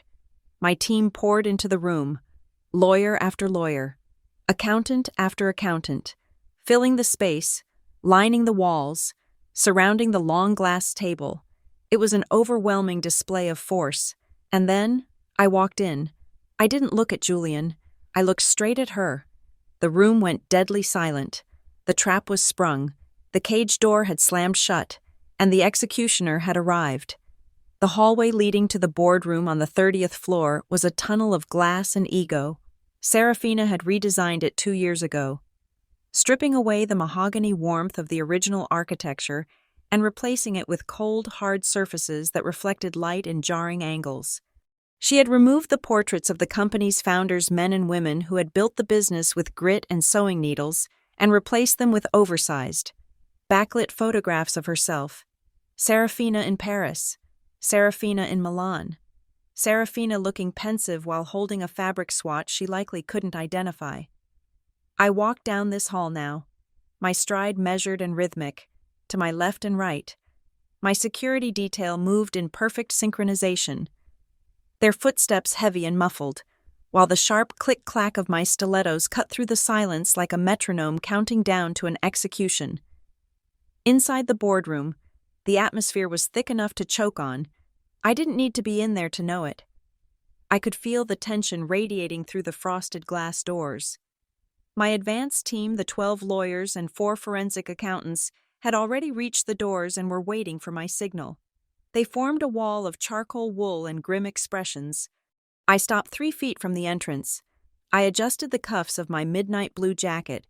I touched the silver pin in my hair to ensure it was secure. I took a deep breath, inhaling the recycled air of the building I was about to conquer. "Open it," I said. The command was barely a whisper, but Marcus heard it. He nodded to the guards. Inside the room, time had warped for the occupants. Seraphina Cross sat at the head of the long, oval table, a position she believed was her divine right. She was tapping a manicured fingernail against the glass surface, a rapid, irritating sound that betrayed her composure. She checked her reflection in the darkened screen of her phone for the 10th time in 5 minutes. Her lipstick was a shade of aggressive crimson, applied with surgical precision to mask the trembling of her lips. She looked perfect, in that brittle, porcelain way that suggests a single tap would shatter the whole facade. To her right sat her legal counsel, a man named Mr. Henderson. He was a strip mall lawyer she had hired because he was cheap and willing to overlook the gray areas of her accounting. He looked sweaty. He kept loosening his tie, his eyes darting to the door every time the air conditioning kicked on. He knew, even if she didn't, that the sharks were circling. And then there was Julian. My brother sat at the far end of the table, as far away from his wife as the furniture allowed. He was staring at a spot on the carpet, his hands clasped tightly in his lap. He looked like a prisoner waiting for the warden. He wasn't moving. He wasn't speaking. He was just existing in a state of suspended animation, waiting for the axe to fall. "Where is he?" Seraphina snapped, breaking the silence. She looked at her diamond-encrusted watch. "It is 9 o'clock exactly. This Mr. Thorne is starting to annoy me. Does he not know who I am? People do not keep Seraphina Cross waiting." "He will be here, Miss Cross," Henderson mumbled, wiping his forehead with a handkerchief. "These big investors like to make an entrance." "Well, he better have a big check," Seraphina hissed. "I am not sitting here for my health." She turned to Julian, her eyes narrowing. "And you," she spat, "sit up straight. You look like you are at a funeral. This is a celebration. You idiot. We are getting rid of the debt. Try to look like a partner in a multi-million-dollar business, and not like a dog that just got kicked." Julian slowly raised his head. His eyes were dull, red-rimmed from lack of sleep. "Maybe I am at a funeral. Seraphina," he said quietly. "Oh, spare me the melodrama." She rolled her eyes, turning back to the door. "Just sign the papers and—" The double doors didn't just open. They exploded inward. The sound of the heavy latch disengaging echoed like a gunshot in the quiet room. Seraphina jumped in her seat. Henderson dropped his pen. Julian flinched. First came the security team. 4 men, broad-shouldered and imposing, stepped into the room and immediately fanned out to the corners, securing the perimeter. They didn't look at the people at the table. They looked at the windows, the exits, the potential threats. They were professionals. Next came the lawyers. My legal army flowed into the room like a dark tide. one after another. They marched in, carrying thick leather briefcases and stacks of files. They didn't sit down. They lined up along the wall opposite Seraphina. Standing shoulder to shoulder, a silent jury of 12, they were stone-faced, intimidating, and utterly silent. Seraphina's mouth hung open. This was not Elias Thorne and a notary. This was an invasion. "What is this?" she demanded. Standing up, her voice was an octave higher than usual. "Who are you people? Where is Mr. Thorne?" Nobody answered her. The wall of suits just stared. Then, there was a sound from the hallway. Click, clack, click, clack. It was the sound of authority. Slow. Deliberate, heavy. I stepped into the doorway. I paused there for a second, letting the frame hold me. The light from the hallway backlit my figure, casting a long shadow across the boardroom table that stretched all the way to where Seraphina stood. I was wearing the midnight blue suit, tailored to within a millimeter of perfection. The fabric absorbed the harsh fluorescent lights, making me look like a void in the center of the room. I wore large, dark sunglasses that completely obscured my eyes. I walked into the room. I didn't rush. I moved with the fluid grace of a predator that knows the prey has nowhere to run. I walked past the line of my lawyers, past the trembling Mr. Henderson, past Julian, who was looking up with wide, confused eyes. I stopped at the head of the table. Directly opposite Seraphina, the silence was absolute. You could hear the hum of the hard drives in the server room down the hall. Seraphina stared at me. She blinked. She looked at my suit. She recognized the cut, the quality, the sheer expense of it. She looked at the shoes. She looked at the severe bun. But she didn't look at me. She looked through me. Her brain could not process what she was seeing. In her mind, I was Verity the charity worker. I was the woman in the stained sweater. I was trash. Therefore, this person standing in front of her, dripping in five-figure tailoring and exuding enough power to level a city block, could not be me. It was a cognitive dissonance so strong it blinded her. She let out a scoff, a nervous, jagged laugh. "Who are you?" she asked, looking me up and down with a mixture of confusion and disdain. "Is this a joke? Where is Elias Thorne?" I didn't answer. I just stood there, hidden behind my dark lenses, watching her squirm. Seraphina's confusion turned to anger. She hated being ignored. She hated not being the most important person in the room. She slammed her hand on the table. "I am talking to you," she shouted. "Are you his assistant? Is that it? Did he send his secretary to handle the paperwork because he couldn't be bothered to show up?" She looked at my lawyers, gesturing wildly at me. "Is this how you do business?" she screamed at them. "You send a mute assistant to deal with Seraphina Cross. This is an insult. I demand to see the principal investor. I demand to see the person in charge." She turned back to me. Her face twisted into a sneer. She leaned over the table, invading my personal space. "Did you hear me?" she hissed.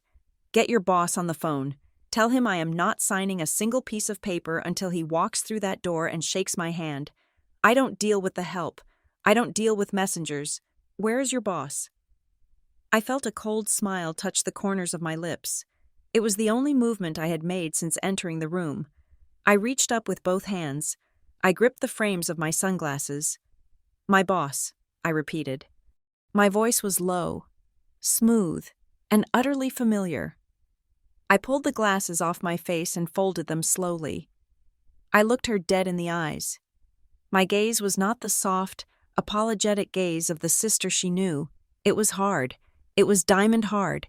It was the gaze of a woman who had spent 10 years eating competitors for breakfast. Seraphina froze. The color drained from her face so fast, it looked like the blood had simply evaporated. Her eyes went wide, bulging slightly.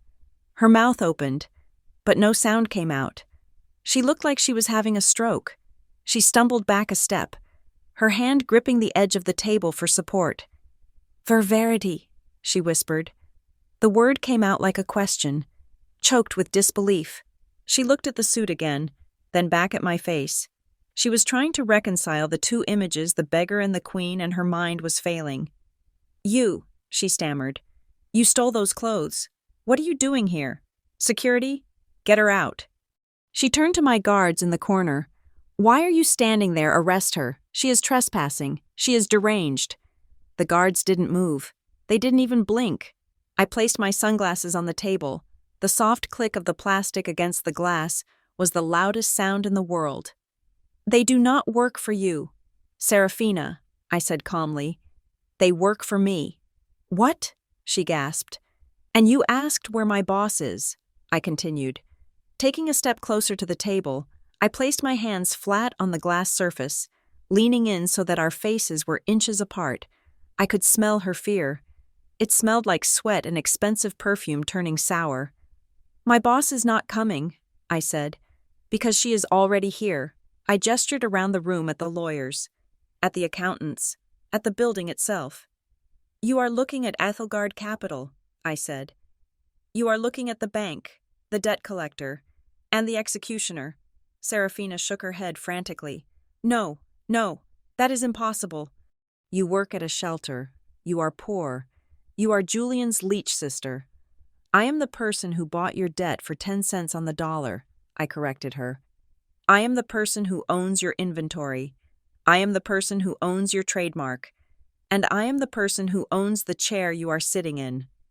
I pointed a gloved finger at the leather executive chair behind her, the throne she had fought so hard to keep. "Get up," I said. "This is my company," she shrieked, backing away until she hit the wall. "You can't do this. Julian, tell her she is crazy." She looked desperately at Julian. My brother stood up slowly. He looked at me, his eyes wide with shock, taking in the transformation. He saw the power. He saw the strength. But unlike Seraphina, he didn't look afraid. He looked relieved. He looked like he was finally seeing the sister he had always believed in, fully realized. He looked at Seraphina. "She isn't crazy, Seraphina," Julian said, his voice steady for the first time in years. "She is the only honest thing in this room." Seraphina let out a sound that was half scream, half sob. "You are lying, both of you. This is a trick. Where is Elias Thorne?" "Elias Thorne is a fiction," I said, walking around the table toward her. "Just like your profit margins, just like your reputation, just like your marriage." I stopped in front of the chair she had vacated. I ran my hand over the leather headrest. "You wanted to meet the investor," I said, turning to face her. "Here I am, but the deal has changed." I sat down. I settled into the chair at the head of the table. It was comfortable. It fit me perfectly. I rested my elbows on the armrests and steepled my fingers, looking at her cowering against the wall. "My name is Verity Hollis," I announced to the room, my voice ringing with absolute authority. "I am the chairman of the board, and this meeting is now in session." I looked at my lead lawyer. "David, read the charges." Seraphina slid down the wall, her legs giving out. She sat on the expensive carpet, surrounded by the ruins of her ego, looking up at me with the eyes of a trapped animal. The predator had become the prey, and the trash had become the titan. "We are just getting started," I whispered. Seraphina scrambled to her feet, bracing herself against the wall. The initial shock that had knocked her down was rapidly being replaced by a frantic, manic form of denial. Her narcissism was a powerful shield. It simply refused to let the reality of the situation penetrate her skull. She looked at me sitting in her chair, wearing a suit that cost more than her annual dry cleaning budget, and her brain short-circuited. She couldn't process the truth, so she invented a new one. She started to laugh. It was a brittle, high-pitched sound that bounced off the glass walls like a marble dropped in a bathtub. She pointed a shaking finger at me, her eyes wild. "Okay," she gasped, wiping a smudge of lipstick from her chin. "Okay, I get it. This is a prank. Is this a reality show? Are there cameras?" She looked around the room, searching the corners for a film crew. When she found none, she turned her glare back to me, her voice hardening into a sneer. You almost had me for a second. Verity. Really, I applaud the effort. But where did you steal that suit? Did you break into a department store? Or is it a knockoff? It has to be a knockoff. You can't even afford a sandwich, let alone a vicuna blend. She took a step toward the table, regaining her false confidence. She looked at my security guards, assuming they were actors hired for the gag. And you, she barked at the man nearest to her, you are fired. I don't know who let you in here, but I'm calling the police. Impersonating a security officer is a crime. She slammed her hand on the table, leaning in toward me. Get out of my chair. Verity, now, before I have you arrested for trespassing. The joke is over. I have a real investor coming in 5 minutes, and I need to air out the smell of poverty you brought in with you. I didn't move. I didn't blink. I just watched her unravel. It was fascinating, in a clinical sort of way, like watching a virus try to attack a host that was already immune. You think this is a costume, I said, my voice calm and resonant in the silent room. I know it is a costume, she shrieked. You are a social worker. You live in a shoebox. You are Julian's pathetic little charity case. You think because you put on a blazer and hired some extras you can scare me. I am Seraphina Cross. She turned to Julian, her face twisted in fury. Julian, tell her. Tell these people who she really is. Tell them she is a fraud. Julian looked at her, for the first time in their marriage. He didn't flinch. He didn't look down. He looked at me, and then he looked at the nameplate on the table that still said, Seraphina Cross. She is not the fraud. Seraphina, Julian said softly. Shut up, she screamed. You are in on it. You are trying to sabotage me. I raised a single finger. David, my lead counsel, stepped forward from the line of lawyers. He moved with the heavy, solemn gravity of an undertaker. He walked to the head of the table where I sat and placed a small, thick card on the glass surface. Sliding it toward Seraphina, it was an embossed business card, heavy stock, bone white, black text. Ms. Cross, David said, his voice dry and devoid of humor. Allow me to make a formal introduction. You are currently addressing Ms. Verity Hollis. I know who she is, Seraphina spat, refusing to look at the card. I do not believe you do, David continued, his tone sharpening. Ms. Hollis is the founder and chairman of Ethelgard Capital. She manages a portfolio of assets valued in excess of $12 billion. She is the majority shareholder of the bank that holds your mortgage. She is the owner of the logistics company that ships your products, and as of this morning, she is the sole purchaser of Cross Fashion's distressed debt. The room went so quiet you could hear the traffic from 30 floors down. Seraphina froze. Her eyes darted from David to me, then down to the card. She reached out with a trembling hand and picked it up. She read it. She rubbed her thumb over the raised lettering. Ethelgard Capital, Verity Hollis, Chairman. The color didn't just drain from her face. It vanished. She looked like a corpse standing upright. Her knees buckled, and she had to catch herself on the edge of the table. No, she whispered. That is not real. Ethelgard is a vulture fund. It is the Grim Reaper of Wall Street. Verity, you work at a shelter in the Bronx. I volunteer at a shelter in the Bronx, I corrected her, leaning back in her chair. Because it keeps me grounded, because it reminds me of where I came from. Something you forgot a long time ago. But the money, she stammered, her mind racing to find a loophole. Julian gave you money. You took it. You act poor. I never took a dime, I said. Julian offered. I declined. I live simply because I choose to. Seraphina, not because I have to, unlike you, who lives like a queen because you are terrified of being seen as a pauper.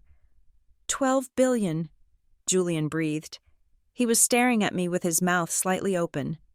Verity, is that true? I looked at my brother. My expression softened for a fraction of a second. I told you I was in asset management. Jules, you just never asked how many assets I managed. Seraphina let out a choked sound. She dropped the business card. It fluttered to the floor like a white feather. So you are the investor, she asked, her voice trembling. You are the one offering the 50 million. There is no 50 million, I said coldly. I reached into the leather portfolio sitting next to me. I pulled out a thick blue folder. I tossed it onto the center of the table. It landed with a heavy, wet slap. Open it, I commanded. Seraphina stared at the folder. She didn't move. Open it, I barked, the sudden volume making her jump. She reached out and flipped the cover open. Her eyes widened as she recognized the documents. These are invoices, she whispered. Those are fake invoices, I said. $3 million paid to a fabric supplier in Vietnam that does not exist. $2 million for consulting fees paid to a shell company in the Cayman Islands registered to your lover. $1.5 million in personal expenses, spa treatments. Private jets. Jewelry charged to the company's marketing budget. I leaned forward, my voice dropping to a dangerous growl. I didn't just buy your debt, Seraphina. I bought your secrets. I own every lie you have told in the last 5 years. She looked up at me, terror flooding her eyes. She realized the walls were not just closing in. They had already crushed her.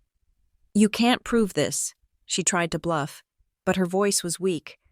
These are clerical errors. Clerical errors. I let out a sharp, mirthless laugh. I have the IP logs from your computer. I have the wire transfer confirmations. I have the testimony of your accountant, who was very eager to cut a deal to avoid prison. Seraphina looked at Henderson, her lawyer. Do something. Object sue her. Henderson stepped back, raising his hands in surrender. Ms. Cross, if these documents are authentic, I cannot represent you. This is criminal fraud. I am removing myself as counsel effectively immediately. He turned and walked toward the door. Come back here, Seraphina screamed. I pay you. You can't leave me. The door clicked shut behind him. She was alone. She turned back to me. The arrogance was gone now, replaced by a desperate, pathetic pleading. She realized that bullying wouldn't work, so she tried the only other tool in her arsenal: manipulation. She forced a smile. It was a grotesque, quivering thing. Verity, she said, her voice dripping with fake syrup. Verity. Look, okay, we got off on the wrong foot. I admit it. I was stressed. I said some things I didn't mean. But we are family. Right, sisters-in-law? She took a step toward me, reaching out a hand. We can work this out, she said. You are a businesswoman. I respect that. I really do. Why don't we partner up with your capital and my brand vision? We could rule the industry. We can be a team. Think of what we could do for Julian. We could all be rich together. I stared at her hand. I didn't take it. Partner, I repeated. You want to be partners? Yes, she nodded eagerly. I can show you the ropes of the fashion world. I can make you a star. We are family. Verity. Family helps each other. I stood up. I walked slowly around the table until I was standing right in front of her. She looked up at me, hope flickering in her eyes. She thought she had hooked me. She thought everyone had a price. Do you remember dinner 2 nights ago? I asked softly. I already apologized for that. She lied. You called me trash, I said. You looked at my sweater, and you called me trash. You told me to go eat with the servants. I was drunk, she pleaded. It was a joke. You threw a plate at me, I continued, ignoring her. And then you said, don't let trash dirty my table. I leaned down, bringing my face close to hers. Well, Seraphina, I whispered, this trash just bought your debt for 10 cents on the dollar. She flinched as if I had struck her. 10 cents, I repeated. That is what the market thinks you are worth. That is what I think you are worth. Actually, I overpaid. Please, she whimpered, tears finally spilling down her cheeks. Not tears of remorse, but tears of self-pity. Please, Verity, don't ruin me. I am Julian's wife. Think about the family name. You said it yourself. You don't want to dirty the bloodline. I straightened up, towering over her. You are right, I said. I did say that, but you misunderstood me. I walked back to the head of the table and pressed a button on the control panel. A massive screen descended from the ceiling behind me. I am not here to dirty the bloodline. Seraphina, I said, my voice booming through the room. I am here to clean it. David, I signaled to the lawyer. Play the tape. The screen flickered to life. It wasn't a spreadsheet. It was a video. It was the footage from the camera I had installed in the penthouse hallway. It showed Seraphina standing in her fur coat, talking on the phone. The audio was crystal clear. I am filing for divorce. I can dump the liabilities on him. He will be ruined. He will have to move in with that loser sister of his. We are going to be in Saint Tropez by next month. The voice echoed around the boardroom. Loser sister, ruined, Saint Tropez. Julian stared at the screen. He watched his wife outline her plan to destroy him. He watched her laugh about it. Seraphina stared at the screen, her mouth opening and closing like a fish out of water. She turned to Julian. Julian, no, she begged. That is out of context. I was angry I didn't mean it. Julian stood up. His chair scraped loudly against the floor. He looked at the video. Then he looked at his wife. The last vestige of love, the last shred of loyalty, evaporated from his eyes. He didn't look sad anymore. He looked disgusted.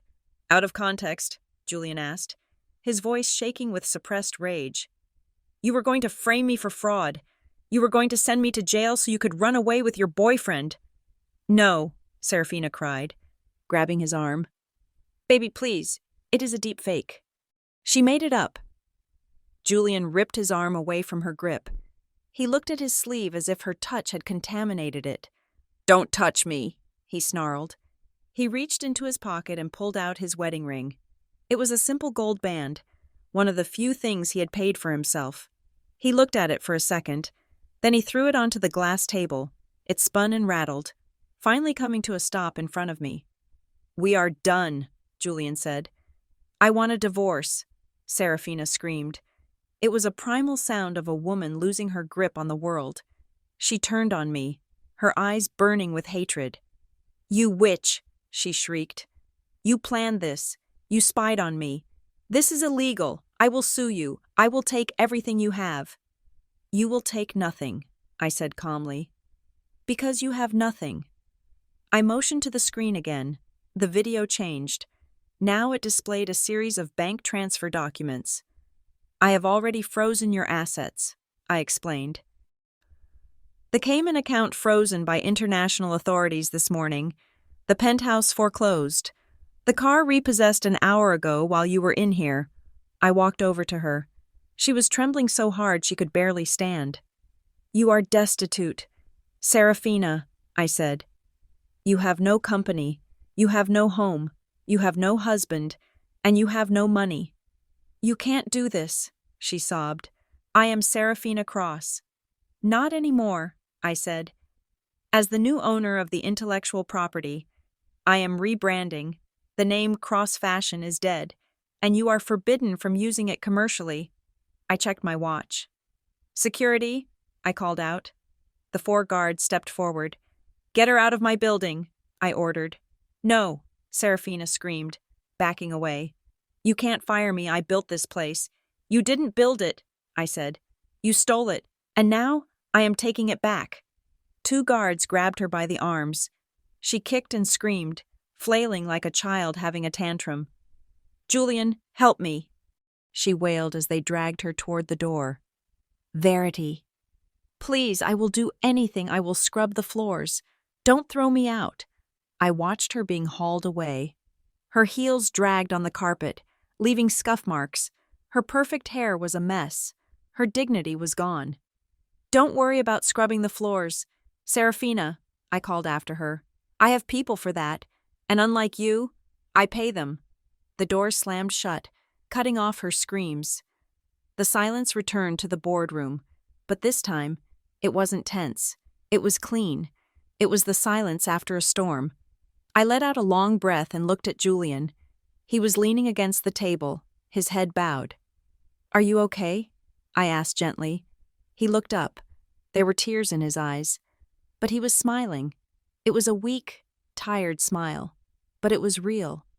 "I don't know," he said. "I feel lighter." "Good," I said, "because we have work to do." I sat back down in the CEO's chair and swiveled it to face the window, looking out over the city that I had just conquered. "Now," I said to my team of lawyers, "let's clean up this mess." "Bring her back," I commanded. My voice was not loud, but it cut through the heavy oak doors of the boardroom like a razor. The security guards, who had dragged Seraphina halfway down the corridor, paused. They looked back at me for confirmation. I nodded once. A sharp, singular motion. They spun her around. Seraphina was panting, her hair disheveled, her mascara running in dark streaks down her cheeks. She looked wild, a feral creature caught in a trap. But as she was marched back into the room, I saw a flicker of hope ignite in her eyes.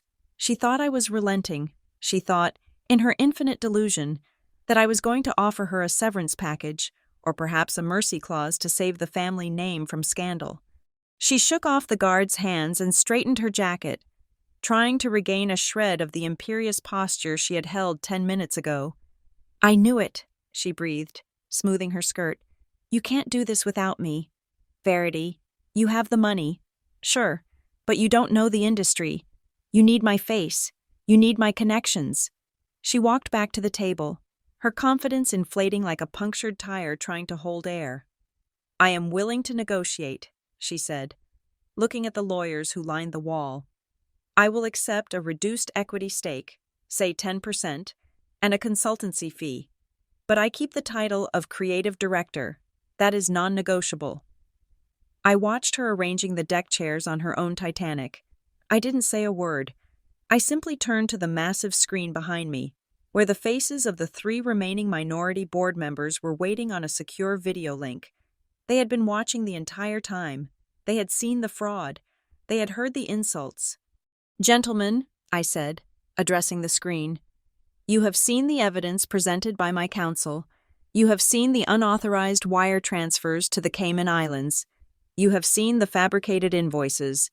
"We have," said the chairman of the audit committee, a man named Mr. Henderson, no relation to Seraphina's fleeing lawyer, whose face on the screen was purple with rage. "Then I am putting a formal proposal on the table," I said, my voice steady and cold. "Ethelgard Capital will inject $50 million into this company immediately to stabilize payroll and settle the supplier debt. We will save this ship from sinking." Seraphina smiled. She thought this was her victory. "However," I continued, holding up a hand to silence her before she could speak, "there is one condition, a condition that is absolute and non-negotiable." I looked directly at Seraphina. "The capital injection is contingent upon the immediate termination of Seraphina Cross from the role of CEO and from any employment within this organization. Effective this second." Seraphina's smile froze. "Furthermore," I added, "termination will be for cause, citing gross negligence, corporate theft, and breach of fiduciary duty. This means 0 severance, 0 golden parachute, 0 stock options. She leaves with nothing." "You can't do that," Seraphina shrieked, slamming her hands on the glass. "I have a contract, I have rights." "I call for a vote," I said, ignoring her outburst.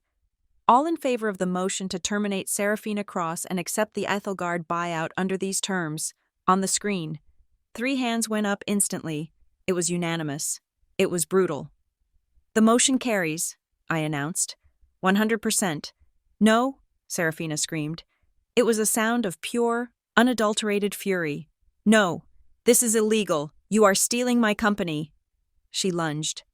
She didn't think. She just reacted. She threw herself across the table. Her fingers curled into claws, aiming for my face. She wanted to hurt me. She wanted to erase the person who had dared to topple her, but she never got close. My head of security, a man who moved faster than his size should allow, intercepted her in midair. He caught her by the wrists and pinned her back against the wall with a dull thud. "Let me go," she spat, thrashing against him. "I will kill her. I will kill you all." "Enough," a voice said. It wasn't me. It was Julian. He had been standing quietly by the window, watching the scene unfold with a look of profound sorrow. But now, as he watched his wife try to physically assault his sister, the sorrow evaporated. It was replaced by a cold, hard resolve. Julian walked over to the table. He didn't look at me. He looked at Seraphina, who was still struggling in the guard's grip. "Julian!" Seraphina cried, seeing him approach. She switched tactics instantly, her face crumbling into a mask of victimhood. "Baby, help me. Look what they are doing to me. They are hurting me. Tell them to stop. We can sue them. We can take the money and run. Just like we planned." Julian stopped at the edge of the table. He looked at her, really looked at her, as if seeing a stranger wearing his wife's face. Julian asked. His voice was quiet, but in the silence of the room, it sounded like a gavel strike. "There is no we, Seraphina. There hasn't been a we for a long time. There was just you, and the bank account you thought I was." He reached into his pocket. He pulled out his wedding ring. It was a simple gold band, scratched from years of wear. He held it up to the light, studying it for a moment, as if remembering all the promises it was supposed to represent. "I saw the video," Julian said. "I heard you tell your boyfriend that I was a burden. I heard you say you were going to frame me for your crimes." "That was a lie," Seraphina sobbed. "Verity made it up. It is a lie. It is fake." "I heard you say it," Julian interrupted her, his voice rising. "But that is not even the worst part. The worst part is that you called my sister trash." He looked at me, and for a fleeting second, his eyes shone with pride. Then he looked back at Seraphina. "You called the only person who has ever truly loved me trash," Julian said. "And that tells me everything I need to know about your soul." He placed the ring on the glass table. He didn't throw it. He set it down gently, with a finality that was far more devastating than anger. "I am done," Julian said. "I will be filing for divorce in the morning, and do not expect alimony. My lawyer tells me that attempted fraud is a breach of the marital contract." Seraphina stared at the ring. Her mouth opened and closed, but no sound came out. She had lost her company. She had lost her leverage. And now, she had lost her scapegoat. "Get her out of here," I said to the guards. "Wait," Seraphina gasped, her eyes darting around the room, desperate for one last lifeline. "My apartment. I am going home. You can fire me, but you can't kick me out of my home. The deed is in my name." I sat down slowly in the executive chair, her chair. I steepled my fingers and looked at her with pity. "Actually," I said. "About that," I signaled to David. He slid a single piece of paper across the table. "You took out a second mortgage on the penthouse 6 months ago to cover the losses from your failed perfume line," I explained. "You cross-collateralized the loan with the company's assets. It was a very risky move.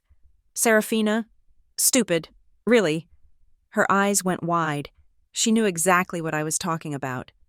"When I bought the company's debt this morning," I said, leaning forward, "I bought all the debt, including the mortgage on the penthouse." "No," she whispered. "You can't." "I exercised the foreclosure clause 20 minutes ago," I said, checking my watch. "Technically, you are currently trespassing on Ethelgard Capital property." I picked up a pen and tapped it against the desk. "I am a reasonable woman," I said. "So I am giving you a grace period. You have exactly 30 minutes. 30 minutes, she choked out. 30 minutes to get to the penthouse and remove your personal effects," I clarified. "Clothes, toiletries, that is it. The furniture stays, the art stays, the jewelry stays." I narrowed my eyes. "And Seraphina," I added, my voice dropping to a dangerous whisper, "do not even think about taking anything that belongs to the company. If you take a laptop, a stapler, or even a single paperclip, I will have you arrested for corporate theft before you can reach the elevator. My security team will be escorting you to ensure compliance." Seraphina looked at me. She looked at Julian.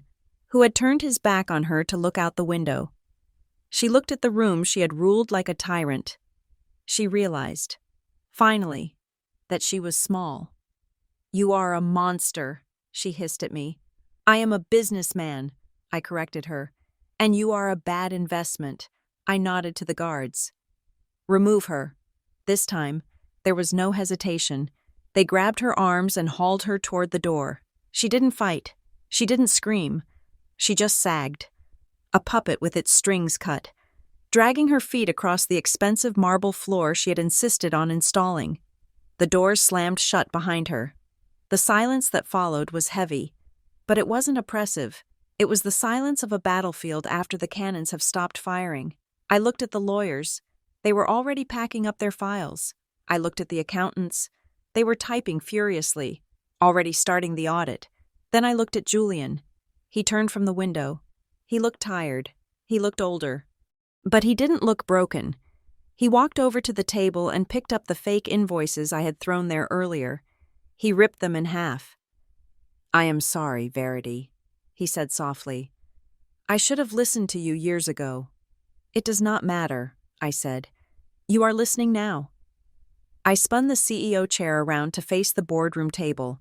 I placed my hands on the cool leather armrests. It felt right. It felt earned. "All right," I said, my voice projecting strength and calm to the team remaining in the room. "The garbage has been taken out. The debt is consolidated. The cancer is removed." I picked up the agenda for the day. "Now," I said, looking at my team, "let us talk business." The wind on the terrace of the former cross-fashion tower was different from the air inside the boardroom. Inside, the air had been recycled, filtered, and heavy with the scent of anxiety and expensive perfume. Out here, standing 50 stories above the streets of Manhattan, the air was sharp and cold. It smelled of exhaust fumes and the Hudson River, but to me, it smelled like oxygen. It smelled like the first breath you take after stepping out of a suffocatingly tight room. I stood by the glass railing, looking down at the city. From this height, the yellow taxis looked like beetles, and the people were invisible specks. It was easy to see how Seraphina had lost her mind up here. When you look down on the world for too long, you start to believe you are above the laws of gravity and decency. But gravity always wins. I had simply given it a helping hand. The glass door behind me slid open. I did not turn around. I knew the footsteps. They were not the heavy, hesitant steps of the man who had walked into the boardroom this morning. They were lighter. Julian stepped up beside me. He had taken off his tie. The top button of his shirt was undone, and the wind ruffled his hair. He held 2 paper cups of coffee. Not the artisanal, $12 lattes Seraphina used to demand, but regular, black bodega coffee. He handed one to me. The cardboard was hot against my gloved fingers. "I thought you might need this," he said. "Being a corporate raider must be thirsty work." I took a sip. It was bitter and strong. It tasted perfect.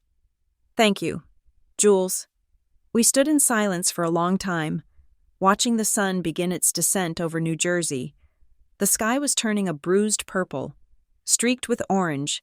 It was the kind of sunset that promised a clear day tomorrow. "I am sorry," Julian said. He didn't look at me. He looked at the horizon.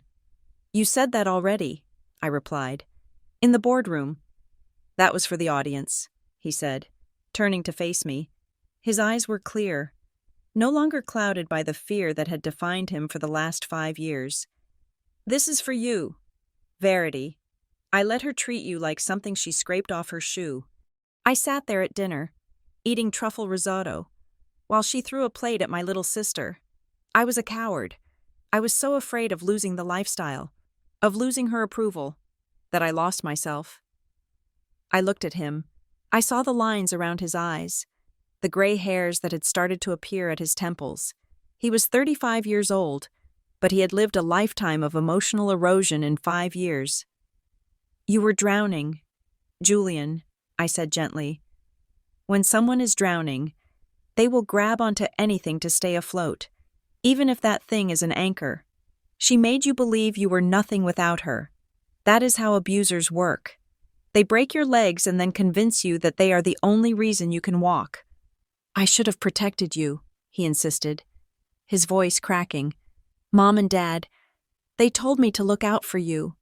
I can look out for myself, I said, a small smile touching my lips. As I think I demonstrated today. Julian chuckled. It was a dry, rusty sound. Yeah, you certainly did. $12 billion. Verity. Seriously, how did you even hide that? I didn't hide it. I shrugged. I just didn't wear it. Wealth is a tool. Julian, not a costume.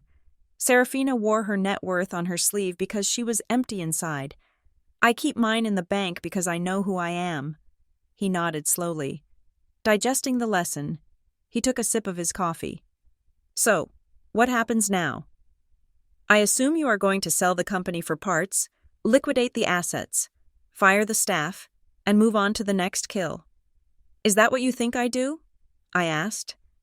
It is what Ethelgard Capital does, he pointed out. The Vulture Fund. Vultures serve a purpose in nature, I said, looking back at the city. They clean up the rot, so new life can grow. But no, I am not liquidating the company. The bones are good. The manufacturing infrastructure is solid.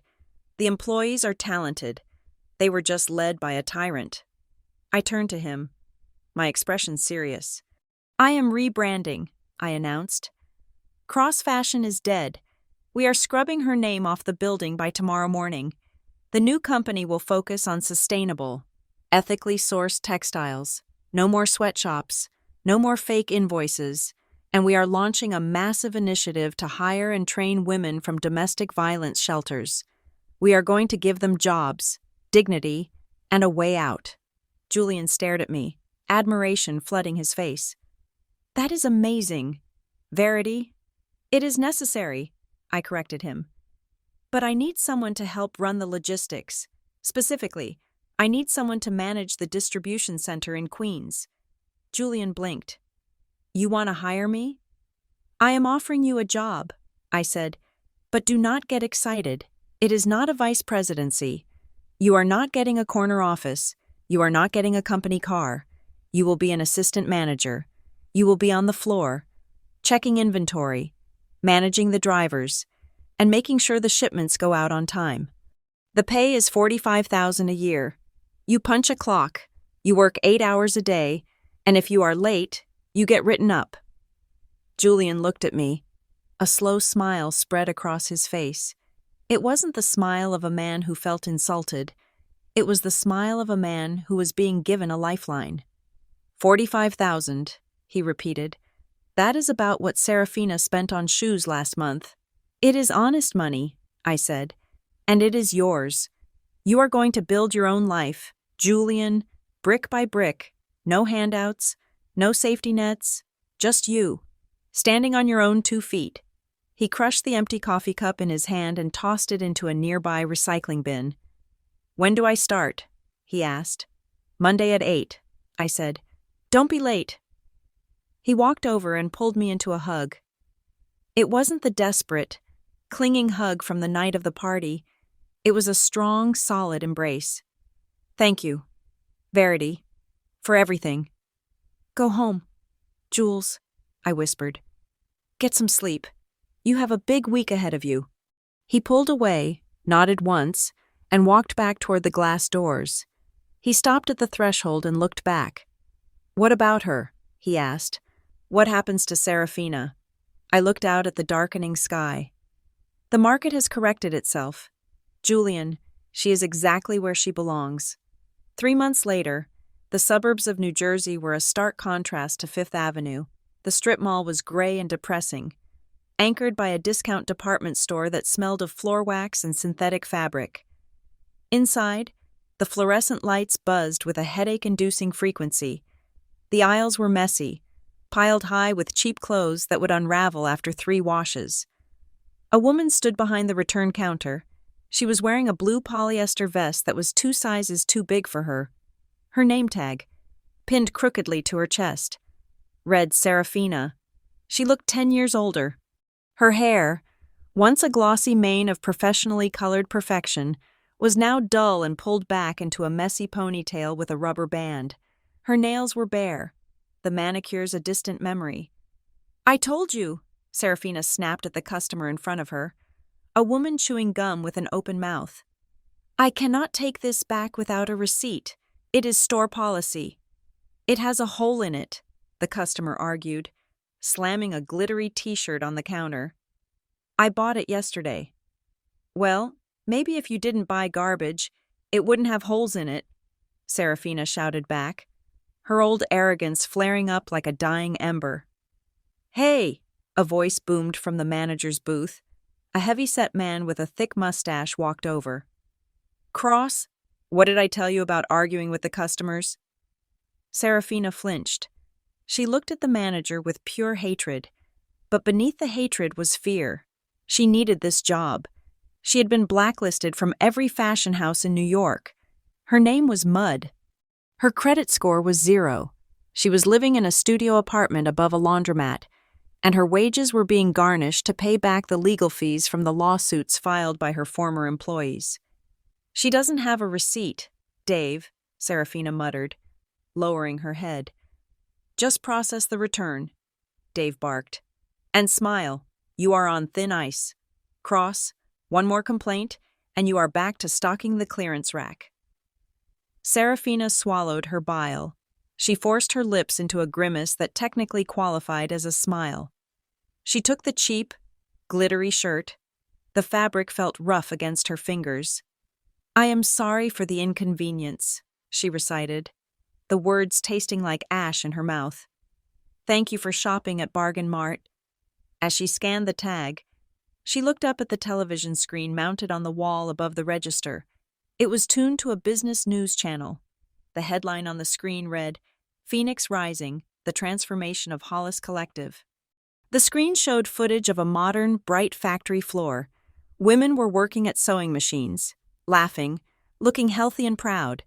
Then, the camera cut to the new company logo, a stylized loom with the initials VJ woven into it. The reporter was speaking about the miracle turnaround and the mysterious ethical leadership that had saved the company. Seraphina stared at the screen. A single tear leaked out of her eye and tracked through the cheap foundation she was wearing. "Here is your refund," she whispered, handing the cash to the customer. She looked down at her hands. They were dry and cracked. She was surrounded by the very trash she had despised. And she realized, with a crushing weight, that she was no longer the queen. She was just another item on the clearance rack. Manhattan. A quiet Sunday morning. The small coffee shop in the West Village was my favorite spot. It wasn't trendy. It didn't have a line of influencers waiting to take photos of their avocado toast. It was just a place with good light, wooden tables, and jazz playing softly in the background. I sat at a corner table, a book open in front of me. I was wearing jeans and a soft, oversized cashmere sweater, no stains this time. My hair was down, loose around my shoulders. To anyone watching, I was just a woman enjoying her weekend. Nobody knew that the phone sitting face down on the table controlled a global empire. Nobody knew that yesterday, I had finalized a deal to build 3 new schools in the Bronx. Nobody knew that I had destroyed a tyrant and saved a brother. I liked it that way. The waitress came over to refill my cup. She was young, maybe a college student. She looked tired. "Here you go," she said, pouring the coffee. "On the house. You look like you were deep in thought." I smiled at her. "Thank you. I was just thinking about value." "Value?" she asked, wiping the table. "Like the stock market." "No," I said. "Real value." I reached into my bag and pulled out a $20 bill. I placed it in her tip jar. Her eyes widened. "Oh, wow, thank you." She beamed. "You earned it," I said. "You noticed I needed coffee before I even asked. That is attention to detail. That is class." She walked away, looking happier. I took a sip of the coffee and looked out the window. People were walking by couples holding hands. Old men walking dogs. Kids chasing pigeons. The world kept turning. I thought about Seraphina's words from that night at the penthouse. She had thought that the clothes made the woman, She had thought that the price tag determined the worth. She had spent her whole life building a castle out of gold, never realizing that gold is heavy, and if the foundation is weak, it will crush you. I touched the page of my book, but I didn't read. Money is power. Yes, it can buy companies. It can buy silence. It can buy justice, if you know how to wield it. But money is just an amplifier. If you are a good person, money makes you better. If you are a rotten person, money just makes you rot faster. Seraphina was right about one thing. There is a difference between gold and trash. But she had the definitions backward. I closed the book. I took a deep breath, filling my lungs with the smell of roasted beans and old paper. I felt light. I felt clean. I wasn't Verity the victim anymore. I wasn't even Verity the avenger. I was just Verity, and for the first time in a very long time. That was enough. I looked at my reflection in the window glass. The woman staring back at me wasn't scowling. She wasn't plotting. She was smiling. It was a small smile, a private smile, a smile that didn't need an audience. It was the smile of a woman who was finally, truly free. Thank you so much for listening to this story. I hope you enjoyed the journey of Verity and the lesson she taught us all. I would love to know where you are tuning in from today. Please leave a comment down below, telling me which country or city you are listening from. It is always amazing to see how big our community is. If you enjoyed this story, please make sure to subscribe to the channel BitterSweet Drama Stories. Hit that like button and smash the hype button to help this story reach more people. Your support means the world to us. See you in the next video.